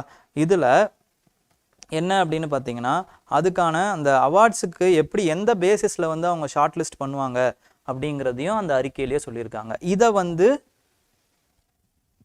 கேள்வியாக கேட்கறதுக்கு வாய்ப்பு இருக்குது. தமிழக பேராசிரியர் அன்பழகன் விருது வந்து எதன் அடிப்படையில் வந்து ஷார்ட் லிஸ்ட் பண்ணுறாங்க அப்படிங்கிறத கேட்கலாம். யார் ஷார்ட் லிஸ்ட் பண்ணுறாங்க அப்படிங்கிறதையும் கேட்கலாம். அதையும் நம்ம பார்த்துருவோம். ஃபஸ்ட்டு வந்து எதன் அடிப்படையில் ஷார்ட் லிஸ்ட் பண்ணுறாங்க? Participation of school students in public government public and talent service. ஓகேங்களா? டேலண்ட் ஷோஸில் இதிலெல்லாம் வந்து யார் பள்ளி மாணவர்கள் வந்து எந்த பள்ளியில் இருக்கிற மாணவர்கள் அதிகமாக கலந்துக்கிறாங்க. அதுக்கப்புறமா வந்து daily learning teaching events, use of technology. Teaching அப்போ வந்து டெக்னாலஜியை பயன்படுத்தி எவ்வளோ ஈஸியாக வந்து மாணவர்களுக்கு வந்து டீச்சர்ஸ் வந்து சொல்லி கொடுக்குறாங்க. நெக்ஸ்ட் வந்து கோ கரிக்குலர் எக்ஸ்ட்ரா கரிக்குலர் ஆக்டிவிட்டீஸ், படிப்பு இல்லாமல் மற்ற இதர விஷயங்களில் வந்து மாணவர்கள் எவ்வளவு ஆக்டிவாக வந்து ஈடுபடுறாங்க. அதுக்கப்புறமா வந்து number of students enrolled in the higher education. ஒரு இடத்துலேருந்து ஹையர் எஜுகேஷனுக்கு என்ரோல்மெண்ட் எவ்வளோ பேர் ஆகுறாங்க, ப்ரைமரியிலேருந்து செகண்டரியிலேருந்து ட்ரெஷரி எவ்வளோ பேர் வந்து ஹையர் எஜுகேஷனுக்கு அந்த ஸ்கூல்லேருந்து மேலே போகிறாங்க அப்படிங்கிற அந்த ரேஷியோ. நெக்ஸ்ட் வந்து participation of students in sports and art festivals. Art ஃபெஸ்டிவல்லையும் ஸ்டூடெண்ட்ஸ் ஸ்போர்ட்ஸ்லேயும் வந்து எவ்வளோ ஆர்வமாக கலந்துக்கிறாங்க. அதுக்கப்புறமா வந்து அந்த ஸ்கூலோடைய இன்டர்னல் இன்ஃப்ராஸ்ட்ரக்சர் எப்படி இருக்குது, ஓகேங்களா, உள்கட்டமைப்பு, அந்த ஸ்கூலுடைய உள்கட்டமைப்பு எப்படி இருக்குது, இதெல்லாம் பொறுத்து அந்த ஸ்கூலுக்கு பேராசிரியர் அன்பழகன் விருது வந்து பள்ளி கல்வித்துறை வந்து கொடுக்குறாங்க. ஓகேங்களா? இதில் அதே மாதிரி அந்த ஆர்டினன்ஸில் வேறு என்ன சொல்லியிருக்காங்கன்னா, இந்த அவார்டு கொடுக்கறது யார் டிசைட் பண்ணுவாங்கன்னா டிஸ்ட்ரிக்ட் கிராண்ட் கமிட்டி தான் டிசைட் பண்ணுவாங்க. டிஸ்ட்ரிக்ட் கிராண்ட் கமிட்டி டிசைட் பண்ணுறாங்க. இவங்க ஸ்டேட் கிராண்ட் கமிட்டிக்கு கொடுத்துட்றாங்க. அந்த லிஸ்ட்டை வந்து ஃபார்வர்ட் பண்ணுவாங்க. டிசைட் பண்ணி ஃபார்வர்ட் பண்ணுறது ஸ்டேட் கிராண்ட் கமிட்டி. 1:2 இவங்க ரேஷியோவில் ரெக்கமெண்ட் பண்ணுவாங்க. ஓகேங்களா? நெக்ஸ்ட் இம்பார்ட்டண்ட்டான விஷயம் என்ன அப்படின்னு பார்த்தீங்கன்னா, 2 ஆண்டுகளுக்கான இலக்கிய மாமணி விருதுகள் அறிவிப்பு. மொத்தம் 9 பேருக்கு அறிவிச்சிருக்காங்க. இந்த நம்பர் முக்கியம் இல்லை, பட் எந்த நம்பர் முக்கியம் அப்படின்னு பார்த்தீங்கன்னா, ஒரு வருஷத்துக்கு 3 பீப்புளுக்கு தான் வந்து அவார்டு கொடுக்குறாங்க. 3 வருஷம் வந்து கொடுக்காமே, 2 வருஷம் கொடுக்காமே இருந்திருக்காங்க. அதனால் 3 வருஷத்துக்கு சேர்த்து 9 பேருக்கு கொடுத்துருக்காங்க. ஓகேங்களா? இதுக்கான ப்ரைஸ் மணி எவ்வளோ அப்படின்னு பார்த்தீங்கன்னா 5 லட்சம். அதுக்கப்புறமா வந்து கோல்டு மெடல் அது கூடவே சேர்த்து சர்டிஃபிகேட் ஆஃப் அப்ரிசியேஷனும் கொடுக்குறாங்க. ஓகே, இந்த அளவுக்கு இந்த நியூஸில் தெரிஞ்சால் போதும். யார் அந்த 9 பேர் யார் அப்படிங்கிறதுலாம் தெரிஞ்சிக்க வேண்டிய அவசியங்கள் கிடையாது. நெக்ஸ்ட் வந்து என்ன அப்படின்னு பார்த்தீங்கன்னா, with respect to Bharat Ratna, அப்புறமா வந்து பத்மபூஷன், பத்ம விபூஷன், பத்மஸ்ரீ, இந்த அவார்ட்ஸ்லாம் வந்தது. இந்த அவார்ட்ஸ் பற்றின ஒரு ஷார்ட் டிஸ்கிரிப்ஷன் என்னங்கிறத ஃபஸ்ட்டு பார்த்துருவோம். அதுக்கப்புறம் யார் வாங்கினாங்க என்ன அப்படிங்கிறத பார்க்கலாம். ஓகேங்களா? ஃபஸ்ட்டு வந்து பார்த்தீங்க அப்படின்னா வந்து Bharat Ratna.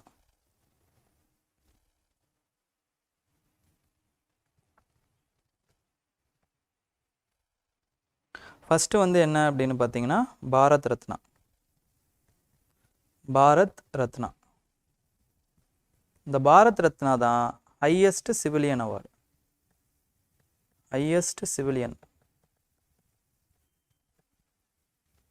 Award of India. ஓகேங்களா? உயரிய சிவிலியன் விருது, இந்தியாவிலேயே மிக உயரிய சிவிலியன் விருது வந்து பாரத் ரத்னா தான். இந்த பாரத் ரத்னா இந்த வருஷம் வந்து 2024 கற்பூரி தாக்கூர் அப்படிங்கிறவங்களுக்கு கொடுத்தாங்க. இவர் வந்து யார் அப்படின்னு பார்த்தீங்கன்னா பீகாரோடைய முன்னாள் சிஎம்மாக இருந்திருக்காரு. ஓகேங்களா, முன்னாள் சிஎம்மாக இருந்திருக்காரு இன் 1977.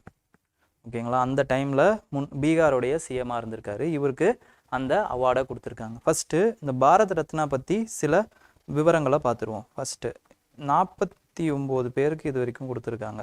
இவரோட சேர்த்து கற்பூரி தாக்கூரோட சேர்த்து 49 பாரத் ரத்னா அவார்டிஸ் வந்து இருக்காங்க. ஓகேங்களா, இந்த விருதை வந்து எப்போ முதல்ல ஆரம்பித்தாங்க அப்படின்னு பார்த்தீங்கன்னா 1954 கொடுக்க ஆரம்பிச்சிருக்காங்க. 1954 கொடுக்க ஆரம்பிச்சிருக்காங்க. இவங்க மேக்சிமமாக எவ்வளோ பேருக்குன்னா 3 பேருக்கு ஒரு வருஷத்துக்கு கொடுக்கலாம். 3 பேருக்கு ஒரு வருஷத்துக்கு இந்த விருதை கொடுக்கலாம். ஃபஸ்ட்டு வாங்கின 3 பேர் யார் அப்படின்னு பார்த்தீங்கன்னா ராஜாஜி, சக்கரவர்த்தி ராஜகோபாலாச்சாரி ராஜாஜின்னு சொல்லலாம்.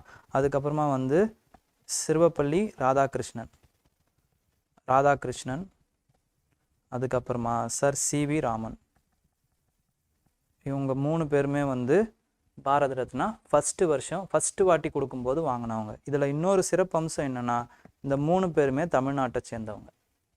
ஓகேங்களா, இன்னொரு இம்பார்ட்டண்ட்டான விஷயம் என்ன அப்படின்னு பார்த்தீங்கன்னா இதை ரெக்கமெண்ட் பண்ணுறது பிரைம் மினிஸ்டர் டு பிரசிடெண்ட்டுக்கு பிரைம் மினிஸ்டர் தான் ரெக்கமெண்ட் பண்ணுவார். ஓகேங்களா, அவரே தான் ரெக்கமெண்ட் பண்ணுவார். எந்த ஒரு ரெக்கமெண்டேஷன் கமிட்டியும் இந்த பாரத ரத்னாவுக்கு கிடையாது. ஓகேங்களா, செகண்ட் அடுத்த இம்பார்ட்டண்ட்டான விஷயம் என்ன அப்படின்னு பார்த்தீங்கன்னா இதை both citizens as well as non citizens 2 பேருக்குமே கொடுக்கலாம். ஓகேங்களா, சிட்டிசன்ஸுக்கும் கொடுக்கலாம், நான் சிட்டிசன்ஸுக்கும் கொடுக்கலாம். ஓகே, குடிமக்கள் இல்லாத ஃபாரினர்ஸ் 2 பேருக்குமே கொடுக்கலாம். அந்த மாதிரி ஃபாரினர்ஸ் யாராவது வாங்கியிருக்காங்கன்னா கான் அபுல் கஃபார் கார். ஓகேங்களா, அவங்க வந்து வாங்கியிருக்காங்க. நார்த் வெஸ்ட் ஃப்ரான்டியர் காந்தின்னு இவரை சொல்லுவாங்க. ஓகேங்களா, ரெட் ஷர்ட் குதாய் கித்மத் காரி அப்படின்ற அந்த பத்திரிகையை நடத்தியிருந்தார். ரெட் ஷர்ட் இயக்கம் இதெல்லாம் வந்து நடத்தின ஃப்ரான்டியர் காந்தி கான் அப்துல் கஃபார் கான் இவருக்கு வந்து பாரத ரத்னா விருது வந்து கொடுத்துருக்காங்க. ஓகேங்களா, அடுத்து பாரத ரத்னாவை பொறுத்த வரைக்கும் பார்த்தீங்கன்னா தமிழ்நாட்டில் இருந்து எவ்வளோ பேர் வந்து வாங்கியிருக்காங்கன்னா இந்த 3 பேர் ப்ளஸ் காமராஜர், அடுத்து வந்து எம்ஜி ராமச்சந்திரன், அதுக்கு அடுத்து வந்து ஏபிஜே அப்துல்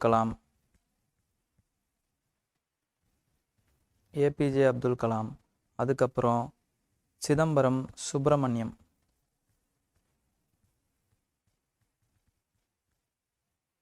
ஓகேங்களா, இவங்க எல்லாருமே வந்து வாங்கியிருக்காங்க. எம்எஸ் சுப்புலட்சுமி இவங்க எல்லாருமே வந்து பாரத ரத்னா வாங்கியிருக்காங்க தமிழகத்திலிருந்து. ஓகேங்களா, இந்த பாரத ரத்னாவுக்கு மானிட்ரி ப்ரைஸ் மணி, அதாவது வந்து காசு எதுவுமே கொடுக்க மாட்டாங்க. No monetary. ஓகேங்களா, அதே மாதிரி ஆர்டிக்கல் 18 படி ஆர்டிக்கல் 18 என்னது? அபாலிஷன் ஆஃப் டைட்டில்ஸ் இல்லைங்களா? அதனால் இவங்க இந்த ரிசப்பியன்ட் வந்து பாரத ரத்னா அப்படின்னு இவங்களோட பேருக்கு முன்னாடியோ இல்லை பின்னாடியோ போட்டுக்க கூடாது. ஓகேங்களா, அது சட்டப்படி குற்றம். அவங்க அப்போ என்ன பண்ணிக்கலாம் அப்படின்னு பார்த்தீங்கன்னா awarded Bharat Ratna by president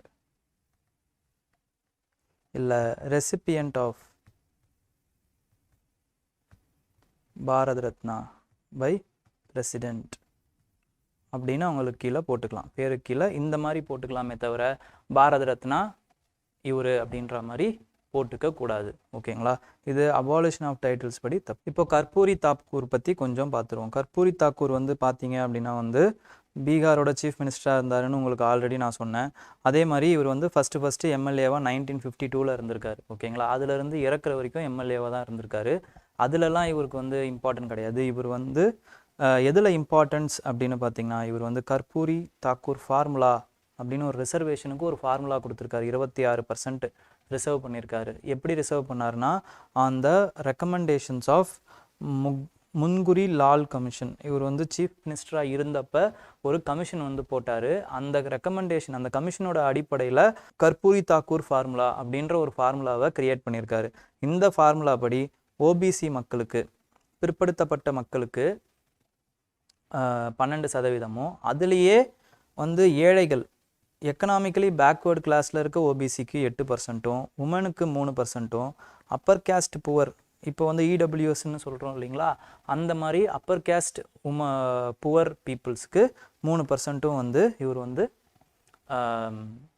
reservation கொடுத்துருக்காரு. இதுக்காக இவருக்கு என்ன பண்ணியிருக்காங்க அப்படின்னு பார்த்தீங்கன்னா ஜன் நாயக் அப்படிங்கிற அந்த பட்டம் கொடுத்துருக்காங்க.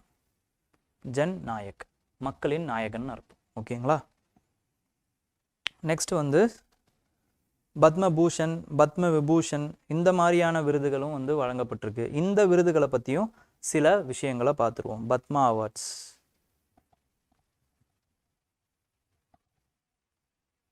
இந்த பத்மா அவார்ட்ஸ் பார்த்தீங்க அப்படின்னா வந்து இதுவும் 1954 தான் ஃபஸ்ட்டு வந்து தொடங்கப்பட்ட அவார்டு. கிட்டத்தட்ட வந்து ஒரு வருஷத்துக்கு 120 பேருக்கு மேக்சிமம், அங்கே எப்படி 3 பேருக்கு மேக்சிமமோ அதே மாதிரி இங்கே 120 பேருக்கு மேக்சிமம் கொடுக்கலாம், இந்த 3 அவார்டும் சேர்த்து. இதில் வந்து என்னன்னு பார்த்தீங்கன்னா எக்ஸ்க்ளூடிங் போஸ்துமஸ், அதாவது வந்து இறந்தவர்களை வந்து சேர்த்துக்க மாட்டாங்க. இறந்தவர்களுக்கு கொடுக்குற அவார்டை இந்த 120 லிஸ்ட்டில் சேர்த்துக்க மாட்டாங்க. அதே மாதிரி நான் சிட்டிசன்ஸ், அந்த அவார்டு அவங்களுக்கு கொடுக்குறவங்க, என்ஆர்ஐஸுக்கு, இவங்களுக்கு கொடுக்குற அவார்டு எக்ஸ்க்ளூடிங் 120 அவார்டு உயிரோடு இருக்கிற இந்திய பிரஜைகளுக்கு கொடுக்கலாம். ஓகேங்களா. அப்போ இதில் ஹையஸ்ட் அவார்டு எது அப்படின்னு பார்த்தீங்கன்னா பத்ம விபூஷன். அடுத்த இம்பார்ட்டண்ட்டான அவார்டு எதுக்குன்னு பார்த்தீங்கன்னா பத்ம பூஷன். அடுத்த இம்பார்ட்டண்டான அவார்டு வந்து பத்மஸ்ரீ. ஓகேங்களா. அப்போ அதுதான் highest. Bharat Ratna highest civilian அவார்டுனா Padma Vibhushan second highest civilian award, இது third highest civilian award. Padmashri fourth highest civilian award. ஓகேங்களா. இந்த வருஷம் வந்து பத்ம விபூஷன் வந்து 5 பேருக்கும், பத்ம பூஷன் வந்து 17 பேருக்கும், பத்மஸ்ரீ வந்து 110 பேருக்கும் கொடுத்துருக்காங்க. இவங்க எல்லாரையுமே தெரிஞ்சுக்க வேண்டிய அவசியம் கிடையாது. தமிழகத்தில் எல்லாம் சேர்த்து பத்ம பூஷன், பத்ம விபூஷன், பத்மஸ்ரீ எல்லா அவார்ட்ஸும் சேர்த்து 7 பேருக்கு கொடுத்துருக்காங்க தமிழகத்தில். ஓகேங்களா. அதில் பத்ம பூஷன் அவார்டு வந்து நம்முடைய தேமுதிக தலைவர், மறைந்த நடிகருமான விஜயகாந்த் அவர்களுக்கு கொடுத்துருக்காங்க. ஓகேங்களா.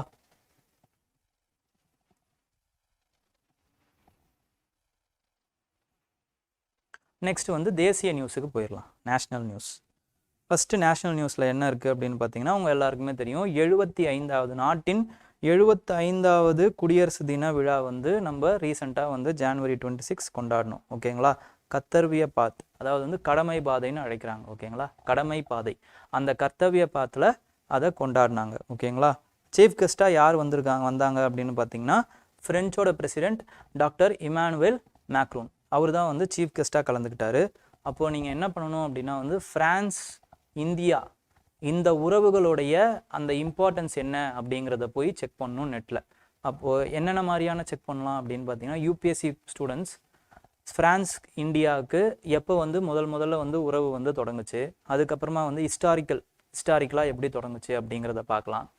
நெக்ஸ்ட் வந்து என்ன பண்ணணும் அப்படின்னா வந்து இவங்களுடைய அந்த காம்ப்ளிமெண்ட்ரி திங்ஸ், இவங்களுடைய உறவின் அடிப்படை என்னென்ன மாதிரியான அடிப்படை, ஸ்ட்ராட்டஜிக்கான இன்ட்ரெஸ்ட் என்ன இருக்குது, ஜியோ பொலிட்டிக்கலாக என்ன மாதிரியான இன்ட்ரெஸ்ட் இருக்குது, எக்கனாமிக்கலாக இவங்களோட டைஅப்ஸ் என்ன, ஸோ இந்த மாதிரியான விஷயங்கள். அதுக்கப்புறம் இவங்களுடைய உறவுகளுடைய அந்த கசப்பான அனுபவங்கள் ஏதாவது இருக்கா, ஓகேங்களா, இரிட்டன்ஸ் அது ஏதாவது இருக்கா அப்படிங்கிறத பார்க்குறது. அதுக்கப்புறம் லேட்டஸ்ட்டாக இவங்களோட என்ன சைன் பண்ணியிருக்காங்க. ஃபார் எக்ஸாம்பிள் ரஃபேல் ஜெட்டு விமானம், அது ஒரு கான்ட்ரவர்சியும் ஆச்சு. அதே மாதிரி பட் அந்த டிஃபென்ஸ் லிங்க் என்னென்ன இருக்குது, நியூக்ளியர் லிங்க் என்ன இருக்குது. ஃப்ரான்ஸ் தான் வந்து இந்தியாவோட இம்பார்ட்டண்ட்டான ஸ்ட்ராட்டஜிக் பார்ட்னர் அப்படின்னு சொல்லலாம். ஓகேங்களா. அப்போது அந்த மாதிரியான உறவுகளை வந்து வலுப்படுத்துறதுக்கு என்னென்ன பண்ணியிருக்காங்க இந்த 2 நாடுகளும் அப்படிங்கிறதெல்லாம் நீங்கள் பார்க்கணும். இது மெயின்ஸுக்கும் சரி, இந்த வருஷம் பிலிம்ஸுக்கும் சரி இம்பார்ட்டண்ட்டாக கேட்கக்கூடிய கேள்விகள். ஓகேங்களா. ஃப்ரான்ஸ் இந்தியா உறவுகள் ரொம்ப இம்பார்ட்டண்ட். இந்த வருஷம் பிலிம்ஸில் கேட்கறதுக்கு நிறைய வாய்ப்புகள் இருக்குது. ஓகே.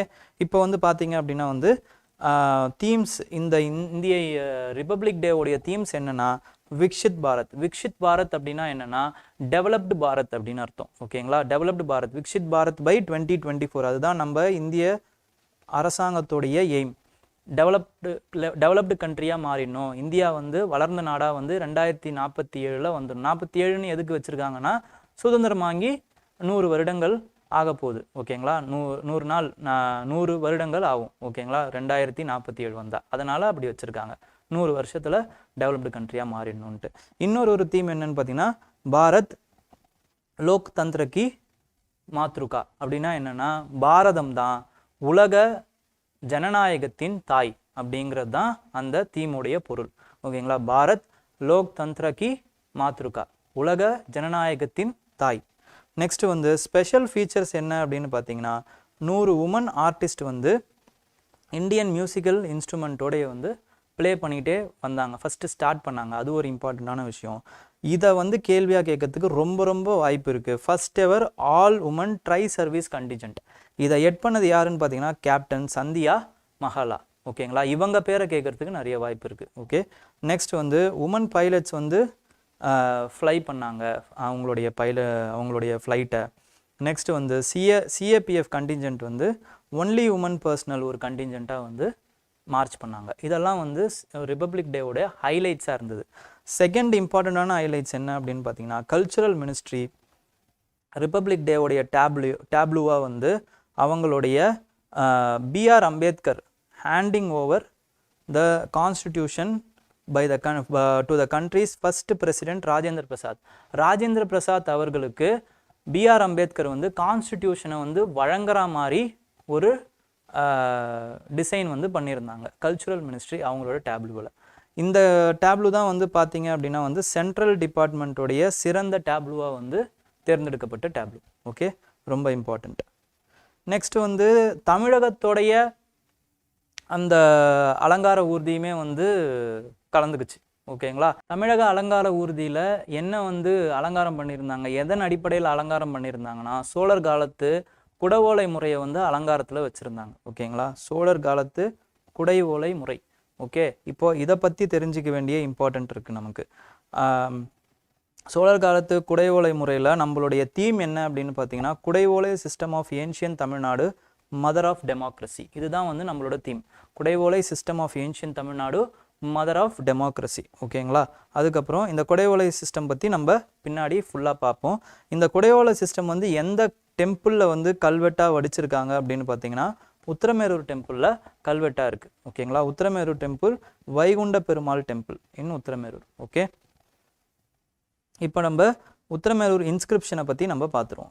உத்திரமேரூர் இன்ஸ்கிரிப்ஷன் வந்து பராந்தகா 1 காலத்தில் பராந்தக சோழா 1 காலத்தில் வந்து இந்த உத்திரமேரூர் இன்ஸ்கிரிப்ஷனை வந்து பண்ணியிருக்காங்க. ஓகேங்களா, இந்த பராந்தக சோழன் வந்து எதுலேருந்து எது வரைக்கும் ஆட்சி பண்ணார் அப்படின்னு பார்த்தீங்கன்னா 907 955 AD வரைக்கும் ஆட்சி பண்ணார். ஓகேங்களா, அப்போது இவருக்கு முதல்ல சோழர்களுடைய டைனாசிட்டி யார் தொடங்குறாங்க அப்படின்னு பார்த்தீங்கன்னா விஜயாலய சோழன் தொடங்குறாரு. அதுக்கப்புறம் வர்றது ஆதித்தன். ஓகேங்களா, ஆதித்தனுடைய சன்னா வரவர் தான் பராந்தகாவன். ஓகே, அதுக்கப்புறம் இந்த இன்ஸ்கிரிப்ஷனில் என்ன இம்பார்ட்டண்ட்டாக சொல்லியிருப்பாங்க அப்படின்னு பார்த்தீங்கன்னா செல்ஃப் கவர்னன்ஸ், சுயாட்சி, கிராமங்களுடைய சுயாட்சியை பற்றி நிர்வாகத்தை பற்றி இந்த இன்ஸ்கிரிப்ஷனில் சொல்லியிருப்பாங்க. ஓகேங்களா, அதில் லோக்கல் சபாவாக வந்து வில்லேஜ் அசம்பிளியாக வந்து 30 வார்டுகள் வாரியங்கள் 30 வாரியங்களை வச்சு ஒவ்வொரு வாரியத்துக்கும் சில மெம்பர்ஸ்னு வச்சு அந்த அவங்கள சுயாட்சி பண்ணிக்கிட்டாங்க அப்படிங்கிறதான் இந்த இன்ஸ்கிரிப்ஷன் சொல்லும். இந்த இன்ஸ்கிரிப்ஷன்ஸ்லேயே பார்த்தீங்க அப்படின்னா அந்த மெம்பர்ஸுக்கான தகுதி என்ன அப்படிங்கிறத குவாலிஃபிகேஷன் அது என்ன அப்படிங்கிறத சொல்லியிருப்பாங்க. மெம்பர்ஷிப்கான குவாலிஃபிகேஷன், அந்த மெம்பர்ஸ் வந்து லேண்ட் ஓனிங் கம்யூனிட்டியாக இருக்கணும், லேண்டு வச்சுருக்கணும், இல்லை வீடு வச்சுருக்கணும், அவங்க வந்து 35 வயசுலேருந்து 70 வயசுக்குள்ளே இருக்கிறவங்களாக இருக்கணும். அதுக்கப்புறம் அவங்களுக்கு வேதங்கள் தெரிஞ்சிருக்கணும், பிஸ்னஸ் தெரிஞ்சிருக்கணும், பிஸ்னஸ் மேனாக இருந்தால் இருக்கலாம். அதுக்கப்புறமா வந்து அவங்க வந்து ஒழுக்கமான பிஹேவியர் இருக்கணும், எந்த ஒரு கெட்ட பழக்கங்களும் இருக்கக்கூடாது, அவங்களுக்கு முன்னாடி குற்றவியல் சார்ந்த எந்த ஒரு விஷயங்களும் இருக்கக்கூடாது, அவங்க எந்த ஒரு கொள்ளையோ எதுவுமே பண்ணியிருக்கக்கூடாது, அவங்க மட்டும் இல்லை அவங்களோட உறவினர்கள் யாருமே பண்ணியிருக்கக்கூடாது. ஓகேங்களா, அப்படி அவங்களுக்கு நிலம் இல்லைன்னா பரவாயில்ல, வேதத்தில் இருக்கிற நாலேஜ் ஒரு 4 வேதத்தில் ஏதோ ஒரு வேதம் தெரிஞ்சிருந்தா போதும், இல்லை 4 பாஷ்யங்கள் தெரிஞ்சிருந்தா போதும், அவங்க வந்து கண்டெஸ்ட் பண்ணுறதுக்கு அனுமதி கொடுப்பாங்க. ஓகேங்களா? யார் யாரெல்லாம் டிஸ்குவாலிஃபைடு யார் அப்படின்னு பார்த்தீங்கன்னா, ஃபஸ்ட்டு வந்து டிஸ்குவாலிஃபிகேஷன் க்ரைட்டீரியாவா failure to submit the accounts, கணக்கை ஒழுங்காக சமர்ப்பிக்காதவங்க வந்து டிஸ்குவாலிஃபை பண்ணிடுவாங்க. நெக்ஸ்ட்டு வந்து மேஜர் சின்ஸ், பாவங்கள் ஏதாவது பண்ணியிருந்தா, அதாவது வந்து கொலை பண்ணுறது, பிராமணனை கொலை பண்ணுறது, கொள்ளை, அதுக்கப்புறமா வந்து அடல்ட்ரி, இந்த மாதிரி வந்து தகாத உறவு, இந்த மாதிரி எது இருந்தாலும் அவங்க வந்து டிஸ்குவாலிஃபைடு. நெக்ஸ்ட்டு வந்து அவுட்காஸ்ட், ஒதுக்கப்பட்டவர்கள் கூட உறவு கொண்டிருந்தாங்கன்னா அவங்களுமே வந்து வரக்கூடாது. அதுக்கப்புறமா வந்து ஃபோர்பிடன் டிஷ்ஷஸை வந்து கன்சியூம் பண்ணுறாங்க அப்படின்னா, வந்து தடை செய்யப்பட்ட உணவுகளை வந்து சாப்பிட்றாங்க அப்படின்னா அவங்களுமே வந்து இந்த வாரியத்தில் மெம்பர்ஸாக ஆக முடியாது. ஓகேங்களா? எப்படி வந்து செலெக்ஷன் ப்ராசஸ் அப்படின்னு பார்த்தீங்கன்னா, எலிஜிபிளான பேரை வந்து ஒரு ஓலையில் வந்து எழுதி அதை சுருட்டி ஒரு குடத்தில் போட்டுருவாங்க. அந்த குடத்தில் ஒரு சின்ன குழந்தைய வச்சு அந்த குடத்தில் நிறைய பேர் இருக்கும், ஒரு பேரை எடுக்க சொல்லுவாங்க. அதில் யார் பேரை வந்து அந்த குழந்தை எடுக்குதோ அவங்க தான் வந்து அந்த மெம்பராக வந்து அறிவிக்கப்படுவாங்க. இவங்க வந்து 360 நாள் வந்து அந்த ஏரி வாரியத்துடைய தலைவராக இருப்பார். ஓகேங்களா? இதுதான் வந்து இந்த குடை ஓலை சிஸ்டமுடைய இம்பார்ட்டன்ஸ். அது மட்டும் இல்லாமல் அந்த கமிட்டியோட ரெஸ்பான்சிபிலிட்டிஸுமே வந்து உத்தரமேரூர் இன்ஸ்கிரிப்ஷனில் இருக்குது. அந்த இன்ஸ்கிரிப்ஷனில் இம்பார்ட்டண்ட்டான கமிட்டி எது அப்படின்னு பார்த்தீங்கன்னா டேங்க் கமிட்டி. வாட்டரை வந்து மெயின்டைன் பண்ணுற கமிட்டி தான் ரொம்ப ரொம்ப பவர்ஃபுல்லான இம்பார்ட்டண்ட்டான கமிட்டி. ஓகேங்களா? நெக்ஸ்ட்டு வந்து இதோடைய அசஸ்மெண்ட்டுன்னு பார்த்தீங்க அப்படின்னா வந்து இது ரொம்ப இது டெமோக்ராட்டிக்கலாக தான் வந்து தேர்ந்தெடுக்கப்பட்டதா, இப்போ இருக்க டெமோக்ரஸியோட, மாடர்ன் டெமோக்ரஸியோட அந்த காலத்து குடவோலை சிஸ்டம் வந்து நம்மளால் வந்து கம்பேர் பண்ண முடியுமானா நிச்சயமாக பண்ண முடியாது. ஓகேங்களா? ஆனால் என்ன அப்படின்னு, ஏன்னா இதுக்கு நிறைய ரெஸ்ட்ரிக்ஷன்ஸ் இருந்திருக்கு. சில லேண்ட் ஓனிங், அதுக்கப்புறமா வந்து ஸ்கில்டு பிராமணாஸ் மட்டும்தான் வந்து கலந்துக்கக்கூடிய அந்த சிஸ்டமாக இருந்திருக்கு. ஆனால் இது வந்து டெமோக்ரஸி இல்லாத சமயத்தில் மக்களுடைய விருப்பத்தின்படி ஆட்சி செய்யக்கூடிய முறையை இது கையாண்டிருக்கு. அதனால் இது டெமோக்ரஸிக்கு முன்னோடியாக இருந்திருக்கு, குடியாட்சிக்கு, மக்கள் ஆட்சிக்கு முன்னோடியான ஒரு சிஸ்டமாக இருந்திருக்கு அப்படிங்கிறத எடுத்துக்கிறாங்க. ஓகேங்களா?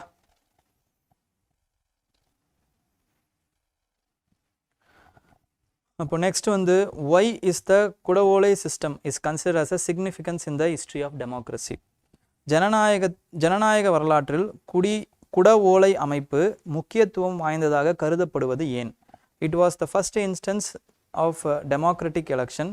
It shows the evidence of an early form of participatory governance. It was unique to the Tamil region and influenced modern electoral system. கிடையாது. ஓகேங்களா? It was the only ancient system that allowed woman to vote. இதுவும் கிடையாது. It was the first instance of the democratic elections. இதுவும் கிடையாது. The answer is B. It shows the evidence of an early form of participatory governance. ஓகேங்களா? Next வந்து தமிழக அலங்கார ஊர்தி பற்றியே தான் இன்னொரு நியூஸும். என்னன்னு பார்த்தீங்கன்னா, குடியரசு தின விழா அணிவகுப்பு தமிழக அலங்கார ஊர்திக்கு விருது. ஓகேங்களா? இந்த விருது வழங்குறதுனால இது வந்து நியூஸில் வந்தது. என்ன விருது வழங்கியிருக்காங்க அப்படின்னு பார்த்தீங்கன்னா, அலங்கார ஊர்தியோடைய அந்த தீமுக்கு 3வது பரிசு கிடச்சிருக்கு. இந்த அலங்கார ஊர்திகளுக்கு 2 முறையில் வந்து பரிசு கொடுப்பாங்க. ஒன்று என்ன அப்படின்னு பார்த்தீங்கன்னா, சென்ட்ரல் ஜூரி வந்து பரிசை தேர்ந்தெடுப்பாங்க. அதுக்கப்புறம் பப்ளிக் ஒப்பீனியன் போல்ஸ் படி ஃபஸ்ட்டு 3 யார் வராங்க அப்படிங்கிறத பண்ணுவாங்க. நமக்கு வந்து சென்ட்ரல் ஜூரி வந்து தேர்ந்தெடுத்திருக்காங்க. ஃபஸ்ட்டு யார் அப்படின்னு பார்த்தீங்கன்னா ஒரிசா, அடுத்து வந்து குஜராத், அடுத்து வந்து நம்ம தமிழ்நாட்டுடைய தீம் தான் வந்து வந்திருக்கு. ஓகேங்களா? பப்ளிக் ஒப்பீனியன் போல்ஸ் படி பார்த்தீங்க அப்படின்னா குஜராத்துக்கு ஃபர்ஸ்ட் ப்ரைஸ், உத்தரப்பிரதேஷுக்கு செகண்ட் ப்ரைஸ், ஆந்திர பிரதேஷுக்கு 3rd ப்ரைஸ் கிடச்சிருக்கு. ஓகே?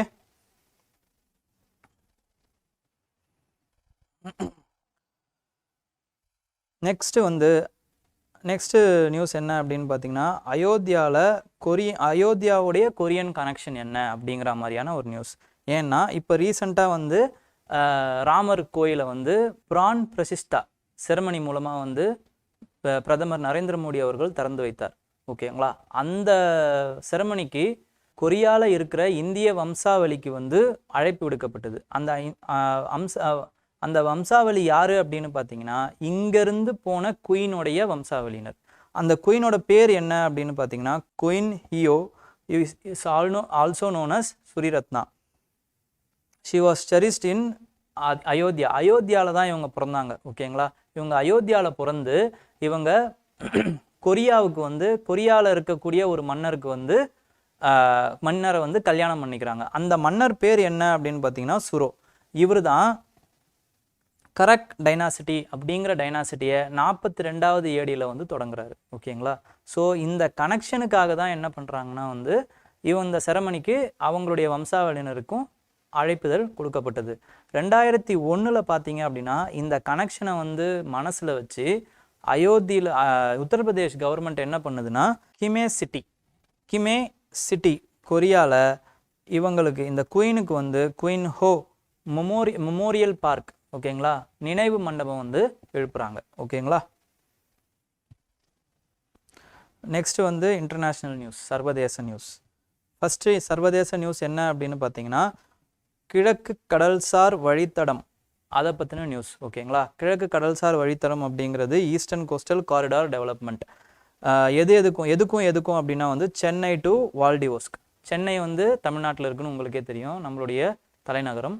வால்டிவோஸ்க் வந்து ரஷ்யாவில் இருக்குது. ஓகேங்களா, இது சென்னைக்கும் வால்டிவோஸ்க்கும் வந்து ஒரு கடல்சார் வழித்தடம் வந்து அமைக்கிறாங்க. ஓகேங்களா, அதுக்கு ஒரு கருத்தரங்கம் வந்து நடந்துச்சு, செமினார் நடந்துச்சு.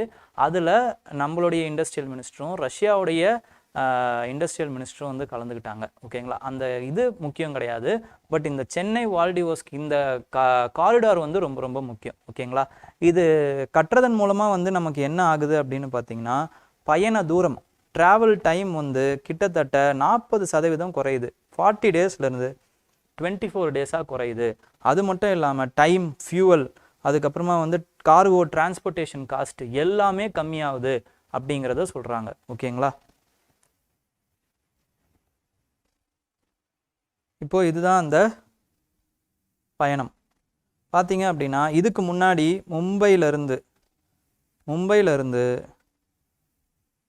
பீட்டர்பர்க்கு தான் வந்து பீட்டர்பர்க்லேருந்து மும்பைக்கோ இல்லை மும்பையிலேருந்து பீட்டர்பர்க்கோ தான் வர முடியும். அப்போ இப்படி வர்றதுக்கு எங்கே போகணும் அப்படின்னு பார்த்தீங்கன்னா இந்த யூகே உடைய இந்த சேனலை கடந்து இந்த ஸ்டேட் ஆஃப் கிப்ரால்டரில் கலந்து அதுக்கப்புறம் சூயிஸ் கேனல், அதுக்கப்புறம் பாபி மண்டல், இது எல்லாத்தையும் இந்த சோக் பாயிண்ட்ஸ் எல்லாம் கடந்து தான் மும்பைக்கு வர முடியும். இப்போ என்ன பண்ணலாம் அப்படின்னு பார்த்தீங்கன்னா இங்கே இருக்கிற ஒரே ஒரு சோக் பாயிண்ட்டான ஸ்ட்ரெயிட் ஆஃப் மலாக்காவை வந்து கடந்தாலே ஈஸியாக நம்மளால் வந்து வால்டிவோஸ்க் ரஷ்யாவுக்கு போயிட முடியும். அதோட தூரம் வந்து பார்த்தீங்க அப்படின்னா வந்து 40% அதனால குறையுது அப்படிங்கிறத சொல்கிறாங்க. ஓகே, நெக்ஸ்ட் வந்து China has widened their trade highway in South America with new mega port project. எங்கே அந்த போர்ட் ப்ராஜெக்டை வந்து சைனா தொடங்கியிருக்காங்க அப்படின்னு பார்த்தீங்கன்னா சான்கே அப்படிங்கிற அந்த நகரத்தில் வந்து தொடங்கியிருக்காங்க. சான்கே பெருவில் இருக்குது. இந்த சான்கே போர்ட் வந்து எங்கே இருக்குது அப்படின்னு பார்த்தீங்கன்னா பெருவில் இருக்குது. பெருவோடைய கேபிட்டல் என்ன அப்படின்னு பார்த்தீங்கன்னா லிமா. ஓகேங்களா, ரொம்ப ரொம்ப இம்பார்ட்டண்ட். இந்த சைனா வந்து என்ன பண்ணியிருக்காங்கன்னா பெல்ட் அண்ட் ரோடு இனிஷியேட்டிவ் அப்படிங்கிற ஒரு இனிஷியேட்டிவ் வந்து 2013 வந்து தொடங்கினாங்க. அதன்படி என்ன பண்ணுறாங்கன்னா அதனுடைய அடிப்படையில் இந்த பெருவில் இருக்கிற இந்த போர்ட்டை வந்து விரிவாக்கம் பண்ணாங்க. இந்த விரிவாக்கம் பண்ணுறதுனால தான் இது நியூஸில் இருந்துச்சு. ஓகேங்களா, ஆனால் எப்படி கேட்பாங்கன்னா சான்கே பெரு அப்படின்னு மேட்ச் த ஃபாலோவிங்கில் கேட்கறதுக்கு நிறைய வாய்ப்புகள் இருக்குது. ஓகேங்களா, இதை விரிவாக்கம் பண்ணுறதன் மூலமாக சைனாவுக்கு என்ன லாபம் அப்படின்னு பார்த்தீங்கன்னா சவுத் அமெரிக்காவில் நிறைய மினரல் வளங்கள் இருக்குது. ஓகேங்களா, அந்த வளங்களை வந்து இவங்களால வந்து ஈஸியாக போய் எக்ஸ்ப்ளாய்ட் பண்ண முடியும் அப்படிங்கிறது தான் சைனாவுடைய அந்த அடிப்படை. ஓகேங்களா, என்னென்ன பெருவில் என்ன இம்பார்ட்டண்ட்டான வளம் இருக்குது அப்படின்னு பார்த்தீங்கன்னா காப்பர். ஓகேங்களா, செம்பு வந்து நிறைய இருக்குது. ஓகேங்களா, அதனால அதுவும் ரொம்ப இம்பார்ட்டண்ட். அது மட்டும் இல்லாமல் சோயா, வெஸ்ட் பிரேசில்லேருந்து சோயா வந்து அழகாக வந்து ஏற்றுமதி பண்ணலாம் அப்படிங்கிறதும் ஒன் ஆஃப் த இம்பார்ட்டண்ட்டான இனிஷியேட்டிவாக இருக்குது. ஓகேங்களா, அப்புறம் பெரு பார்த்தீங்க அப்படின்னா வந்து ஈக்வேட்டார், அதோடைய சுற்றி இருக்கிற நாடுகள் ஈக்வேட்டார், கொலம்பியா, பிரேசில், பொலிவியா, அப்புறமா வந்து சிலி. இந்த நாடுகள் 1 2 3 4 5 நாடுகள் வந்து பெருவை சுற்றி இருக்குது. ஓகேங்களா, அதோடைய கேபிட்டல் லெமா அப்படின்றது ஆல்ரெடி சொன்னேன். இந்த லேக் இருக்குது பார்த்தீங்களா, இங்கே ஒரு லேக் மாதிரி இருக்குல்ல, இந்த லேக்குக்கு பேர் வந்து லேக் டிட்டிகாக்கா.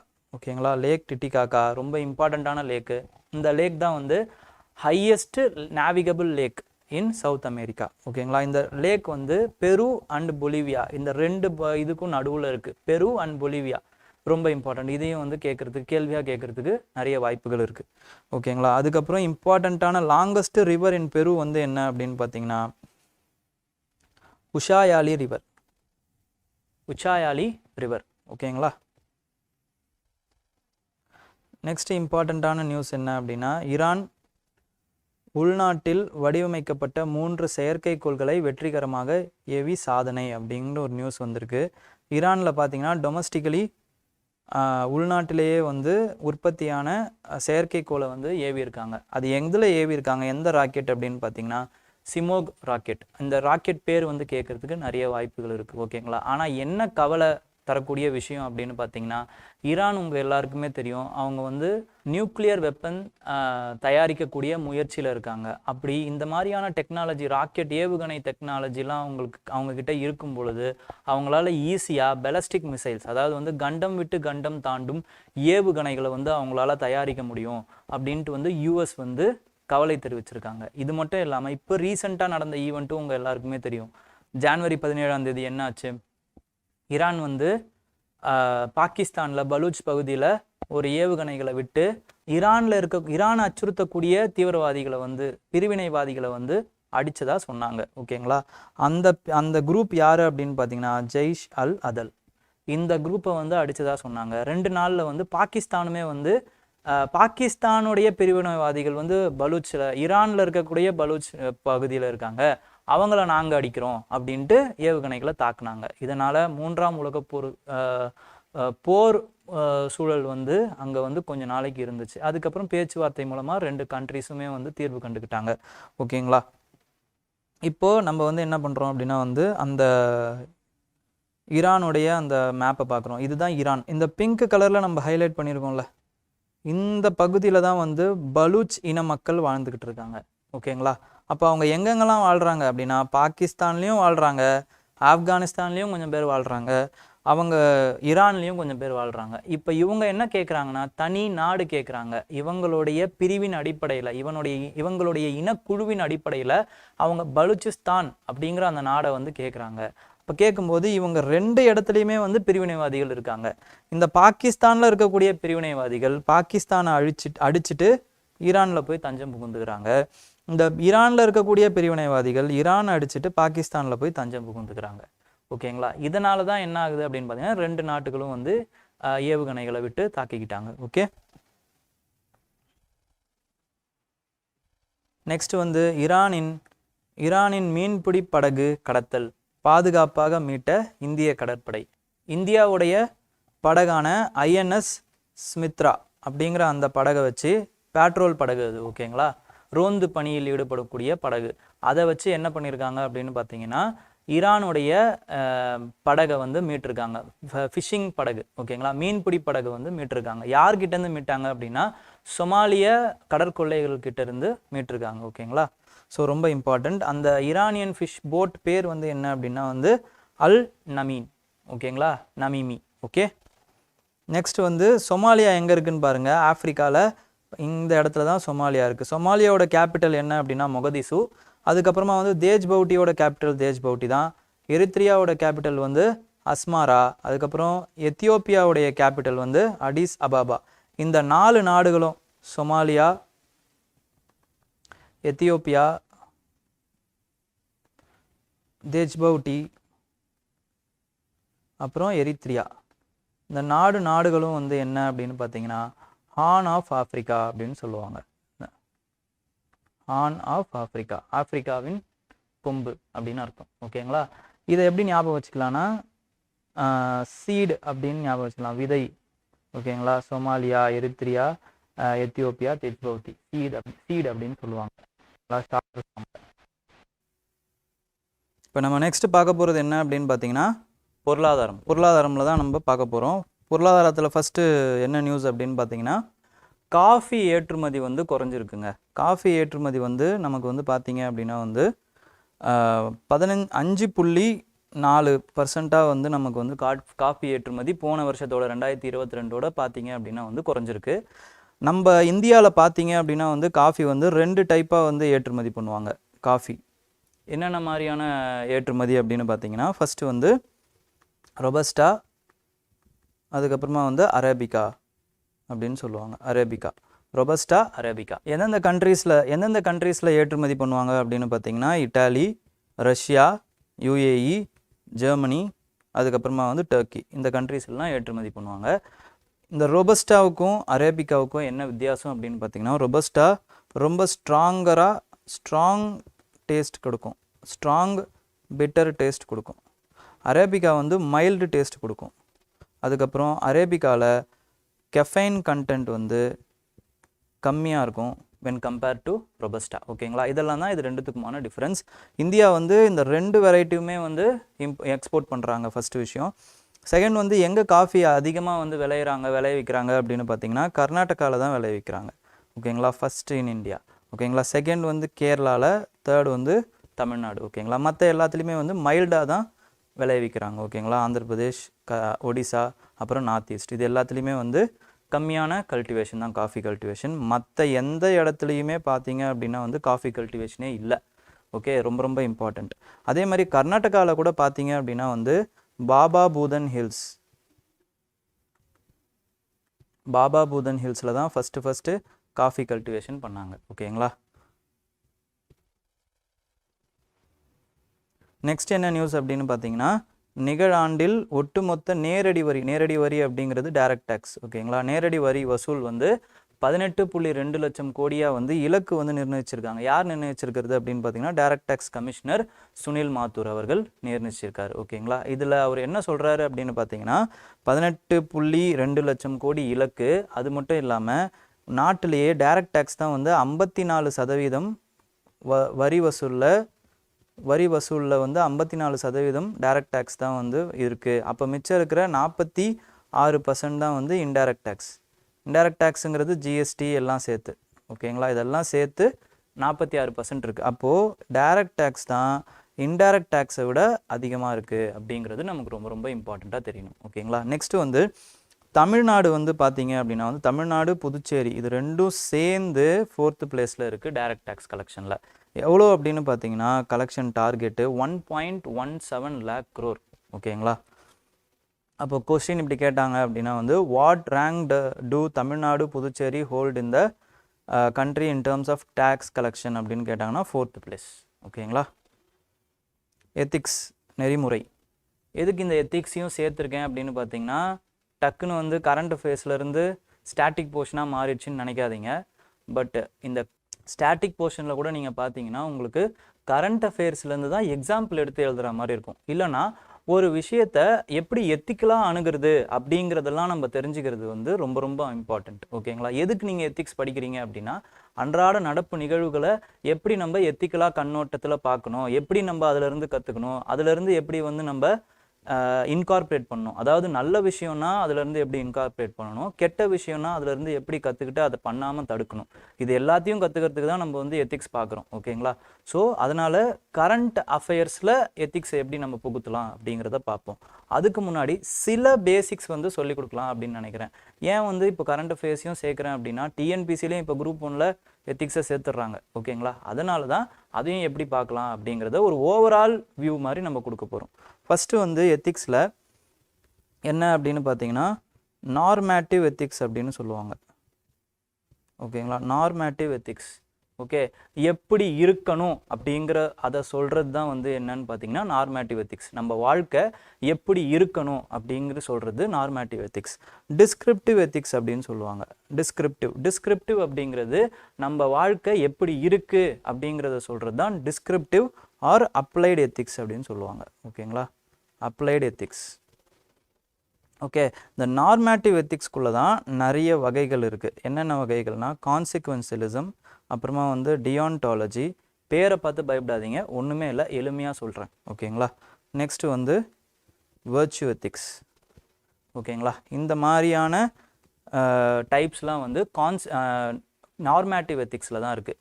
கான்சிக்வென்ஷியலிசம் அப்படின்னா என்னன்னு பார்த்தீங்கன்னா விளைவுவாதம் அப்படின்னு சொல்லுவாங்க. விளைவு கான்சிக்வன்ஸுங்கிறது விளைவு. ஓகேங்களா, விளைவுவாதம் அப்படிங்கிறது தான் வந்து கான்சிக்வென்ஷியலிசம்.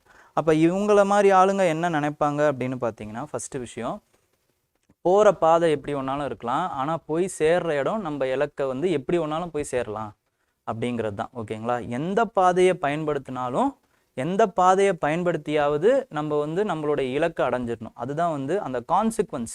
அதை வந்து அவங்க வந்து அந்த கான்சிக்வன்ஸை வந்து மேலோக்கி பிரதானமாக வந்து அவங்க வச்சுருப்பாங்க. அதுதான் வந்து கான்சிக்வென்ஷியலிசம். இதில் தான் வந்து யூட்டிலிட்டேரியனிசம் அப்படின்னு வரும், பயன்வாதம். ஓகேங்களா, யூட்டிலிட்டேரியனிசம்னா greater good for greater people, அதுதான் வந்து யூட்டிலிட்டேரியனிசம் அப்படின்னு சொல்லுவாங்க. ஓகேங்களா, நெக்ஸ்ட் வந்து டியான்டாலஜிஸ்ட் என்ன பண்ணுவாங்கன்னா, போகிற பாதையில் தான் கவனம் செலுத்துவாங்க, போய் சேர்ற இலக்கில் அவங்க வந்து கவனம் செலுத்த மாட்டாங்க. அவங்களுக்கும் ஒரு இலக்கு இருக்கும், ஆனால் இந்த பாதையில் தான் போய் அந்த இலக்கை அடையணும் அப்படிங்கிறது தான் வந்து அவங்களுடைய இலக்காக இருக்கும். ஓகேங்களா, இதுதான் வந்து கடமையியல்வாதம் அப்படின்னு சொல்லுவாங்க.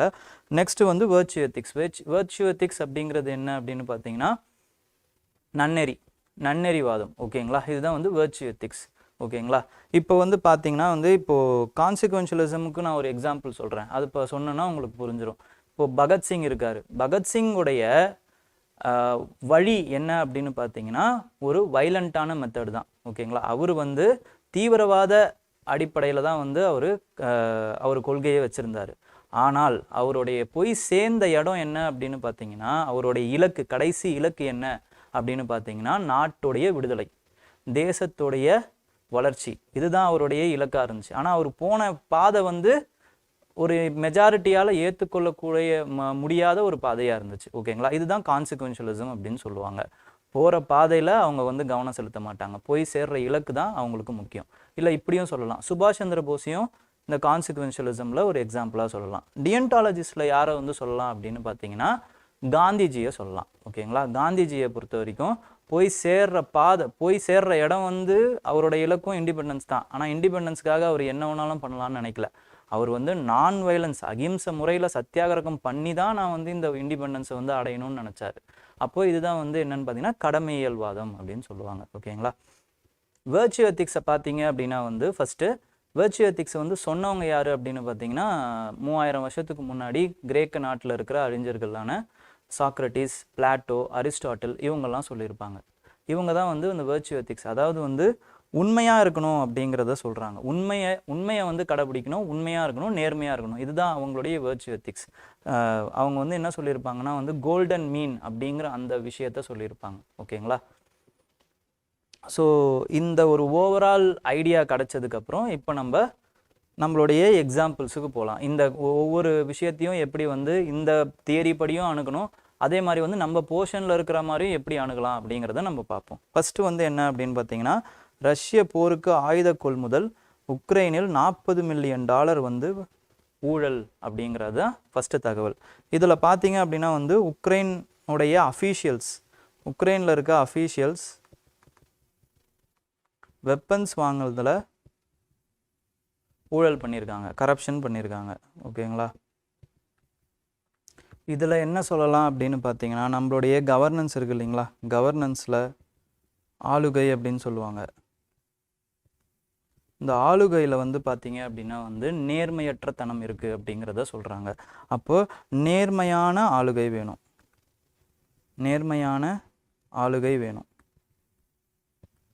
அதுக்கு பேர் என்ன சொல்லுவாங்க அப்படின்னு பார்த்தீங்கன்னா ப்ராபிட்டி இன் கவர்னன்ஸ்.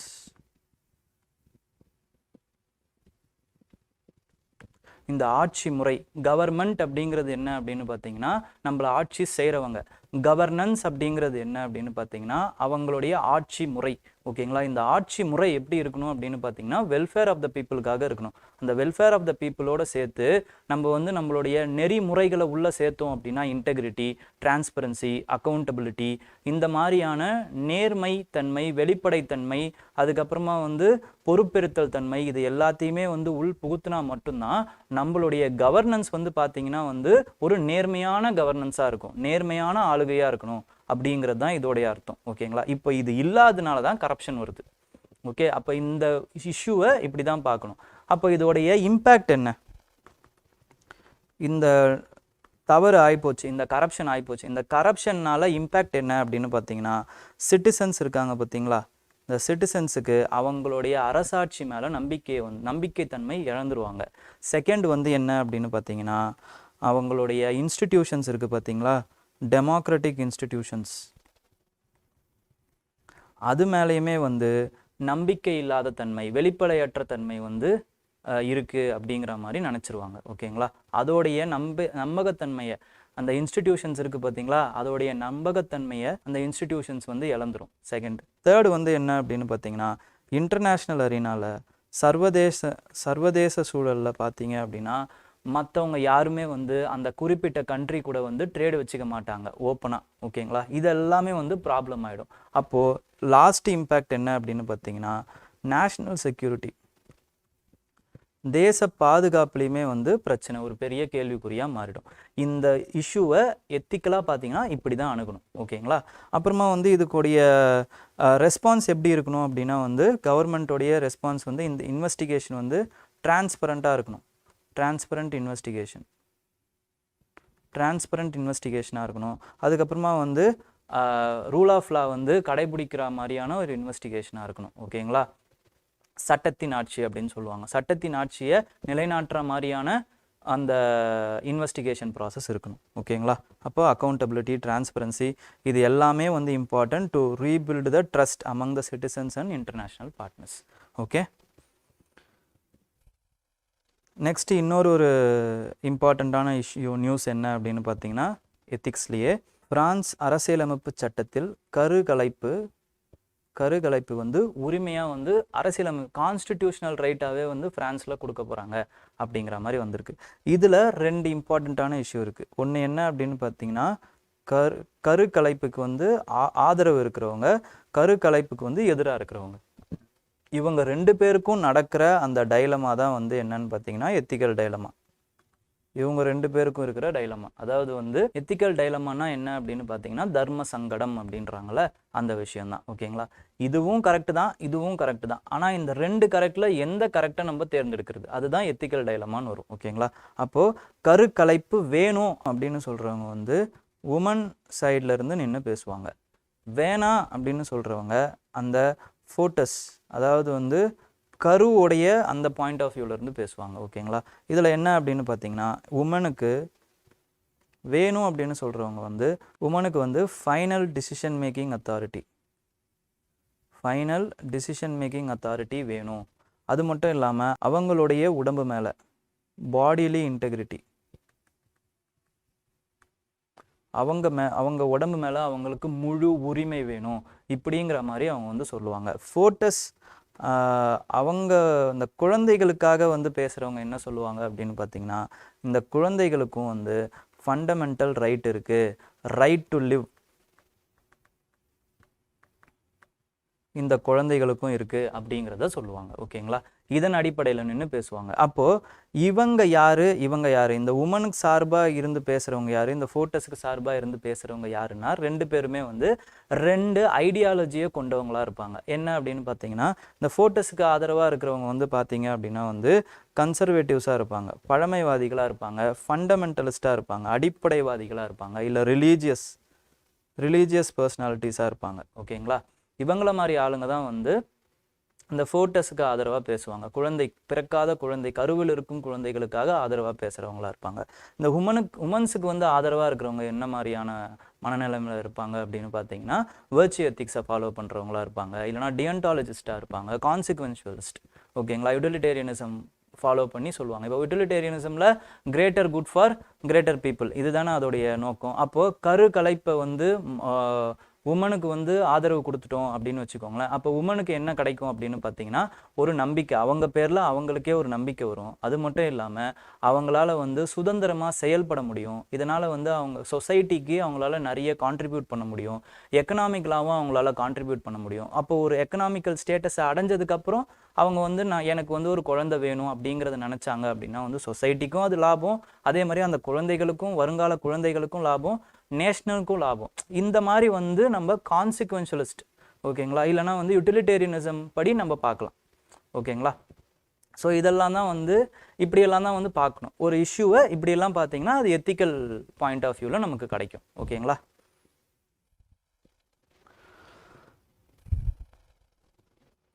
நெக்ஸ்ட் வந்து ஸ்கீம்ஸ், திட்டங்கள் வச்சு நம்ம பார்க்கணும். திட்டங்களில் பார்த்தீங்க அப்படின்னா வந்து ஒருங்கிணைந்த சேவை மையம், அது வந்து நியூஸில் இருந்துச்சு. அதோடைய பணியாளர்களுக்காக கடைசி டேட் அப்படிங்கிற மாதிரி இருந்துச்சு. நமக்கு அந்த நியூஸ் தேவையில்லை. பட்டு அந்த ஒன் ஸ்டாப் சென்டர் அப்படின்னா என்னங்கிறத பார்ப்போம். ஒன் ஸ்டாப் சென்டர் அப்படிங்கிறது மிஷன் சக்திக்கு உள்ள வந்து சக்தி இல்லை ஷாக்கின்ற அந்த மிஷனுக்குள்ளே இருக்குது. ஓகேங்களா? இது எதுக்கு அப்படின்னு பார்த்தீங்கன்னா ஜெண்டர் பேஸ்டு வயலன்ஸை வந்து தடுக்கிறதுக்காக. ஓகேங்களா? ஜெண்டர் பேஸ்டு வயலன்ஸ், என்ன வயலன்ஸ் அப்படின்னா டொமஸ்டிக்காகவும் சரி, பப்ளிக்லேயும் சரி, ப்ரைவேட்லேயும் சரி, நிறைய உமன் வந்து டொமஸ்டிக் அப்யூசஸை வார்த்தையாலையும் சரி இல்லை அடிகளாலையும் சரி நிறைய தாங்கிக்கிட்டு இருக்காங்க. ஓகேங்களா? அப்போ அந்த மாதிரி பாதிக்கப்பட்ட விமன்ஸை வந்து நம்ம மீட்டெடுத்து அவங்களுக்கு ஆதரவாக இருக்கிறது தான் வந்து என்னன்னு பார்த்தீங்கன்னா இந்த மிஷன் ஷாக்கி. ஓகேங்களா? நெக்ஸ்ட் வந்து என்ன அப்படின்னு பார்த்தீங்கன்னா ஒரு திட்டம், என்ன திட்டம்னு அப்படி பார்த்தீங்கன்னா ஜன் ஜாதி ஆதிவாசி நியாய மகா அபியான். இந்த திட்டத்தின்படி என்ன அப்படின்னு பார்த்தீங்கன்னா சென்ட்ரல் கவர்மெண்ட் இருக்காங்கல்ல, அவங்க கொல்லம் அப்படிங்கிற அந்த ட்ரைபை வந்து இந்த திட்டத்துக்குள்ளே இணைச்சிருக்காங்க. இதனால தான் இந்த நியூஸில் இருந்துச்சு. அப்போது இந்த ஜன் ஜாதி ஆதிவாசி நியாய மகா அபியான் அப்படின்னா என்னென்னா, இப்போ ஜன் அப்படின்னா வந்து மக்கள் அப்படின்னு அர்த்தம். ஓகேங்களா? மக்கள், ஆதிவாசி அப்படின்னா வந்து பழங்குடியினர். ஓகேங்களா? அப்போ பழங்குடியினருக்கு வந்து ஒரு பெரிய திட்டமாக வந்து இதை வந்து செயல்படுத்த போகிறாங்க. அப்படி என்ன திட்டம் அது அப்படின்னு பார்த்தீங்கன்னா ஒரு 11 அடிப்படை வசதிகளை வந்து இந்த பழங்குடியினருக்கு வந்து செஞ்சு கொடுக்க போகிறாங்க. அதுவும் எந்த மாதிரியான பழங்குடியினர் அப்படின்னு பார்த்தீங்கன்னா PVTG அப்படின்னு சொல்லுவாங்க, பர்டிகுலர்லி வல்னரபிள் ட்ரைபல் குரூப்ஸ். இவங்களை வந்து தேர்ந்தெடுத்து, இவங்க பார்த்தீங்கன்னா நாடு ஃபுல்லாக வந்து கிட்டத்தட்ட 75 பேர் இருக்காங்க, 75 அமைப்பு இருக்குது. ஓகேங்களா? இந்த மாதிரி பர்டிகுலர்லி வல்னரபிள் ட்ரைபல் குரூப்ஸ்ன்ட்டு இந்த எல்லாரையுமே வந்து அவங்க இணைக்கல, கொஞ்சம் கொஞ்சமாக இணைச்சிக்கிட்டு இருக்காங்க. எல்லா ட்ரைபல் குரூப்ஸையுமே வந்து இணைச்சிக்கிட்டு இருக்காங்க. ஓகேங்களா? இதில் கொல்லம் ட்ரைப் இப்போ வந்து லேட்டஸ்ட்டாக இணைச்சிருக்காங்க. அதனால இந்த நியூஸ் வந்து வந்தது. அப்போ கொல்லம் ட்ரைப் எந்த ஸ்டேட்டில் பர்டிகுலர்லி வல்னரபிள் ட்ரைபல் குரூப் அப்படின்னு பார்த்தீங்கன்னா ஆந்திர பிரதேஷ்லையும் மகாராஷ்டிராலையும். ஓகேங்களா? இவங்களுக்கு அப்போ என்ன மாதிரியான இன்டர்வென்ஷன்ஸ் பண்ணி கொடுப்பாங்க, அடிப்படை வசதிகள் பண்ணி கொடுப்பாங்க அப்படின்னு பார்த்தீங்கன்னா ரோடு போட்டு தர்றது, அதுக்கப்புறமா வந்து LPG கேஸ் கனெக்ஷன் வந்து பண்ணுறது, அதுக்கப்புறமா வந்து அவங்களுக்கு எஜுகேஷன் கொடுக்கறது, ஹெல்த் கேர் ஃபெசிலிட்டிஸ் கொடுக்கறது, இந்த மாதிரியான விஷயங்களை அந்த ஆதிவாசி சமூகத்துக்கு பண்ணி கொடுக்குறாங்க. ஓகேங்களா? நெக்ஸ்ட் வந்து இம்பார்ட்டன்ட் டேஸில் நம்ம ஃபஸ்ட்டு இம்பார்ட்டன்ட் டே என்ன பார்க்க போகிறோம் அப்படின்னா பராக்கிரம திவாஸ். ஓகேங்களா? இந்த பராக்கிரம திவாஸ் என்ன அப்படின்னு பார்த்தீங்கன்னா எதுக்காகனா பர்த் ஆனிவர்சரி ஆஃப் சுபாஷ் சந்திர போஸ். இதுக்காக தான் வந்து அந்த பராக்கிரம திவாஸ் அப்படின்னு நம்ம கொண்டாடுறோம். இந்த சுபாஷ் சந்திர போஸ் எங்கே பிறந்தாரு அப்படின்னு பார்த்தீங்கன்னா ஒடிசாவில் பிறந்திருக்காரு. கட்டாக்கில் ஒடிசாவில் பிறந்திருக்காரு. ஜான்வரி 23, 1897 அதுதான் வந்து அவர் பிறந்த ஆண்டு. ஓகேங்களா? நெக்ஸ்ட் வந்து international day for education January 24. இது லேர்னிங் ஃபார் லாஸ்டிங் பீஸ் தான் வந்து இந்த வருஷத்தோடைய தீம். நெக்ஸ்ட் என்ன அப்படின்னு பார்த்தீங்கன்னா நேஷ்னல் கேர்ள் சைல்டு டே ஜான்வரி 24. இது எதுக்காக தொடங்கப்பட்டது அப்படின்னு பார்த்தீங்கன்னா ஜான்வரி 24, 2015 நம்ம பேட்டி பச்சோ பேட்டி படோ அப்படிங்கிற அந்த ஸ்கீமை வந்து லான்ச் பண்ணாங்க சென்ட்ரல் கவர்மெண்ட். பேட்டி அப்படிங்கிறவங்க வந்து பெண் குழந்தை அப்படின்னு அர்த்தம். பச்சோ பேட்டி படோ அப்படின்னா பெண் குழந்தைகளை காப்பாற்றுங்கள், பெண் குழந்தைகளை படிக்க வையுங்கள் அப்படின்னு அர்த்தம். ஓகேங்களா? இந்த 2 இனிஷியேட்டிவ்காக தான் இந்த பேட்டி பச்சோ பேட்டி படோ வந்து லான்ச் பண்ணியிருக்காங்க. இந்த லான்ச் பண்ணதுக்காக என்ன பண்ணுறாங்கன்னா நேஷ்னல் கேர்ள் சைல்டு டே அப்படிங்கிற இந்த டே வந்து கொண்டாடுறாங்க. நெக்ஸ்ட் வந்து நேஷ்னல் ஓட்டர்ஸ் டே ஜான்வரி 25 வந்து நேஷ்னல் ஓட்டர்ஸ் டே. இது ஈஸியாக உங்களால் ஞாபகம் வச்சுக்க முடியும். ஏன்னா நம்மளுடைய அந்த அரசாங்கங்கிறது வந்து டெமோக்ரஸி, மக்கள் ஆட்சியை வந்து நிலைநாட்டணும் அப்படிங்கிறதுக்காக. மக்கள் ஆட்சியை நிலைநாட்டணும்னா சுதந்திரமான அந்த தேர்தல் முறை இருக்கணும். அப்போ சுதந்திரமான தேர்தல் முறையை யார் என்ஹான்ஸ் பண்ணுறாங்க அப்படின்னு பார்த்தீங்கன்னா நம்மளுடைய எலெக்ஷன் கமிஷன் ஆஃப் இந்தியா தான் என்ஹான்ஸ் பண்ணுறாங்க. அப்போ அதை வந்து தோற்றுவிக்கிறது எப்போ தோற்றுவிக்கிறாங்கன்னா ஜான்வரி 26, 1950க்கு ஒரு நாள் முன்னாடி தோற்றுவிக்கிறாங்க. அப்போ இந்த மாதிரி ஞாபகம் வச்சுக்கோங்க. ஓகேங்களா? அப்போ ஜான்வரி 25 அதை வந்து நேஷனல் ஓட்டர் டேவாக வந்து நம்ம கொண்டாடுறோம். ஓகேங்களா? இந்த வருஷத்துக்கான தீம் என்ன அப்படின்னு பார்த்தீங்கன்னா nothing like voting, I vote for sure. Okay. National tourism day வந்து அதே மாதிரியே வந்து ஜான்வரி 25 தான் நம்ம கொண்டாடுறோம். Sustainable journey, timeless memory. Okay. Next வந்து டேட்டா ப்ரைவசி டே. இந்த டேட்டா ப்ரைவசி டேவையும் வந்து January 28 நம்ம கொண்டாடுறோம். டேட்டா ப்ரைவசியில் வந்து சில இம்பார்ட்டண்ட்டான விஷயம் என்ன சொல்லலாம் அப்படின்னா, சுப்ரீம் கோர்ட் வந்து புட்டாஸ்வாமி வழக்கில் என்ன சொல்லியிருக்காங்கன்னா, right to privacy is also a fundamental right under article 21 அப்படின்னு சொல்லியிருக்காங்க. ஓகேங்களா?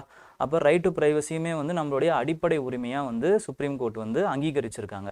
ஆர்டிகல் 21 என்ன அப்படிங்கிறது கமெண்ட்டில் சொல்லுங்கள். ஓகேங்களா?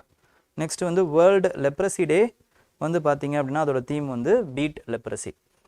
அடுத்து வந்து இந்தியன் நியூஸ் பேப்பர் டே 2024 நம்ம கொண்டாடுறோம். அது பார்த்தீங்க அப்படின்னா வந்து யார் வந்து நியூஸ் பேப்பர் ஃபஸ்ட்டு இந்தியாலையும் சரி ஏஷியாலையும் சரி ஃபஸ்ட்டு பிரிண்டட் நியூஸ் பேப்பர் விட்டது யார் அப்படின்னு பார்த்தீங்கன்னா ஜேம்ஸ் அகஸ்டஸ் ஹிக்கி. ஓகேங்களா? இவர் ஹிக்கீஸ் பெங்கால் கசட் அப்படிங்கிற அந்த நியூஸ் பேப்பரை விட்டார். இவருடைய விட்ட லாங்குவேஜ் என்ன அப்படின்னு பார்த்தீங்கன்னா இங்கிலீஷில் விட்டுருக்காங்க. ஓகேங்களா? இவர் தான் வந்து ஃபாதர் ஆஃப் இந்தியன் ப்ரெஸ்ன்னு சொல்கிறாங்க, ஜேம்ஸ் அகஸ்டஸ் ஹிக்கி. ஆனால் இவருடைய நேஷ்னாலிட்டி பார்த்தீங்கன்னா இவர் ஒரு ஐரிஷ்மேன். இங்கிலீஷில் தான் நியூஸ் பேப்பர் விட்டுருக்காரு, ஆனால் இவரோட நேஷ்னாலிட்டி வந்து இவர் வந்து ஐரிஷ்மேன். ஓகேங்களா? நெக்ஸ்ட் வந்து oldest existing news paper in India என்ன அப்படின்னா வந்து மும்பை சமாச்சார். ஓகேங்களா? இது வந்து 1822 ஃபஸ்ட்டு பப்ளிஷ் ஆகிருக்கு. ஆனால் என்ன லாங்குவேஜ்லன்னு பார்த்தீங்கன்னா குஜராத்தியில் மும்பை சமாச்சார், ஆனால் குஜராத்தியில் அது வந்து பப்ளிஷ் ஆயிருக்கு. ஓகேங்களா? நெக்ஸ்ட் வந்து தமிழில் பார்த்தீங்க அப்படின்னா வந்து ஸ்வதேசமித்திரன் தான் ஃபஸ்ட்டு நியூஸ் பேப்பர். ஓகேங்களா? 1882 யாரால் அப்படின்னு பார்த்தீங்கன்னா ஜி சுப்பிரமணிய ஐயரால் இது வந்து பப்ளிஷ் பண்ணப்பட்டது. ஓகேங்களா? மார்ட்டியர்ஸ் டே அப்படிங்கிறது வந்து January 30. எதுக்காக அப்படின்னு பார்த்தீங்கன்னா காந்தியை வந்து அசாசினேட் பண்ணனால வந்து நம்ம மார்ட்டியர்ஸ் டே அப்படின்னு கொண்டாடுறோம். ஓகேங்களா? நெக்ஸ்ட் வந்து காந்தியுடைய பிறந்த நாளை நம்ம எப்படி கொண்டாடுறோம் அப்படின்னு பார்த்தீங்கன்னா October 2 international day of non violence. ஓகேங்களா? அகிம்சை தினமாக நம்ம கொண்டாடுறோம். நெக்ஸ்ட் வந்து world neglected tropical disease day வந்து January 30 கொண்டாடுறோம். இந்த வருஷத்துடைய தீம் என்னன்னு பார்த்தீங்கன்னா unite, act and eliminate. Next வந்து January 31 வந்து இன்டர்நேஷ்னல் ஜீப்ரா டேவாக நம்ம கொண்டாடுறோம். ஓகேங்களா? ஜீப்ரா டேனா வரி குதிரை டே. நெக்ஸ்ட் வந்து ஒன்லைனர்ஸ் இருக்குது. இதில் இம்பார்ட்டண்ட்டான ஒன்லைனர்ஸ் மட்டும் நம்ம பார்த்துருவோம். இம்பார்ட்டண்டான ஒன்லைனர்ஸ் அப்படின்னு பார்த்தீங்கன்னா முகமது ஜுபீர் அப்படின்ற ஒருத்தர் இருக்கார் இல்லைங்களா, அவர் வந்து is a co-founder of Alt News அப்படிங்கிற அந்த வெப்சைட். இது வந்து ஒரு ஃபேக்ஸ் செக்கிங் வெப்சைட். ஓகேங்களா? இந்த வெப்சைட் வந்து இந்த வெப்சைட்னால பல ஃபேக்ஸுகள் வந்து செக் பண்ணப்பட்டு பல டிஸ்இன்ஃபர்மேஷன், ஓகேங்களா, பொய் செய்திகள் வந்து டீபங்க் பண்ணப்பட்டிருக்கு. அதில் ஒரு இம்பார்ட்டண்ட்டான செய்தி என்ன அப்படின்னு பார்த்தீங்கன்னா உங்களை எல்லாருக்குமே தெரியும், சமீபமாக வந்து வட இந்தியர்கள் வந்து தமிழ்நாட்டில் வந்து நிறைய பேர் தாக்கப்படுறாங்க அப்படின்ட்டு வந்து வட இந்திய ஊடகங்கள் வந்து பொய்யான செய்திகளை பரப்புனாங்க. அந்த பொய்யான செய்திகளை வந்து டீபங்க் பண்ணதுனால இவருக்கு வந்து மத நல்லிணக்க விருதான கோட்டை அமீர் மெடல் வந்து கொடுத்துருக்காங்க. அதனால தான் இது நியூஸில் இருந்துச்சு. நெக்ஸ்ட் வந்து சீஃப் மினிஸ்டர் MK ஸ்டாலின் அவர்கள் என்ன சொல்லியிருக்காரு அப்படின்னு பார்த்தீங்கன்னா காந்தியை வந்து அசாசினேட் பண்ணனால நம்ம ரிலீஜியஸ் ஹார்மனி டேவாக நம்ம அனுசரிக்கணும் அப்படிங்கிறத சொல்லியிருக்காரு. ஓகேங்களா? நெக்ஸ்ட் வந்து நேஷ்னல் லெவலில் பார்த்தீங்கன்னா ஜென்ரல் இன்சூரன்ஸ் கவுன்சில் இருக்காங்கல்ல, அவங்க வந்து கேஷ்லெஸ் எவ்ரிவேர் அப்படிங்கிற அந்த இனிஷியேட்டிவ் வந்து லான்ச் பண்ணியிருக்காங்க. இது என்ன இனிஷியேட்டிவ் அப்படின்னு பார்த்தீங்கன்னா இப்போ எல்லாருமே வந்து ஒரு இன்சூரன்ஸ் எடுப்பாங்க. அவங்களோட இன்சூரன்ஸ் பார்த்தீங்க அப்படின்னா வந்து அவங்களுக்கு தேவைப்படுறப்ப வந்து பயன்படாது. ஏன்னா வந்து அவங்க போட்ட இன்சூரன்ஸ் வந்து அவங்க நோய்க்கு வந்து கவர் ஆகாமல் இருக்கலாம், இல்லைனா வந்து அவங்க போய் சேர்ற ஹாஸ்பிட்டலில் வந்து கவர் ஆகாமல் இருக்கலாம். இதனால் இன்சூரன்ஸுக்கு எதிரான மனநிலை வந்து மக்கள்கிட்ட அதிகமாக இருக்கிறதுனால இந்த இன்சூரன்ஸை நிறைய பேர் போடணுன்றதுனால என்ன பண்ணியிருக்காங்கன்னா நீங்கள் உங்களுக்கு இன்சூரன்ஸ் இருந்தாலே போதும், எந்த ஹாஸ்பிட்டலில் ஒன்றாலும் எந்த நோய்க்கு ஒன்றாலும் நீங்கள் சேர்ந்து அனுமதித்து அந்த இன்சூரன்ஸை வாங்கிக்கலாம் அப்படின்னு வந்து இந்த ஜென்ரல் இன்சூரன்ஸ் கவுன்சில் வந்து முடிவு பண்ணியிருக்காங்க. இதுதான் வந்து கேஷ்லெஸ் எவ்ரிவேர் இனிஷியேட்டிவ். ஓகேங்களா? நெக்ஸ்ட் வந்து சென்ட்ரல் கவர்மெண்ட் என்ன பண்ணியிருக்காங்க அப்படின்னு பார்த்தீங்கன்னா இந்தியா மியான்மருக்கு எல்லை ஓரமாக வந்து பார்டர் அமைக்கணும், ஃபென்ஸ் அமைக்கணும் அப்படிங்கிற முடிவு பண்ணியிருக்காங்க. அப்போது இந்தியா மியான்மர் வந்து எவ்வளோ கிலோமீட்டர் பார்டரை வந்து தாங்குது அப்படிங்கிறது நமக்கு தெரியணும். எந்தெந்த மாநிலங்கள் வந்து இந்தியா மியான்மர் பார்டரை வந்து ஷேர் பண்ணுது அப்படிங்கிறது நமக்கு தெரியணும். எந்தெந்த மாநிலங்கள்னா அருணாச்சல் பிரதேஷ், நாகாலாந்து, மணிப்பூர், மிசோரம். ஓகேங்களா? இந்த 4 மாநிலம் வந்து மியான்மர் கூட வந்து பார்டர் ஷேர் பண்ணுறாங்க. அது மட்டும் இல்லாமல் பார்டர் ஏரியா வந்து பார்த்தீங்க அப்படின்னா வந்து 1643 கிலோமீட்டர்ஸ். ஓகேங்களா?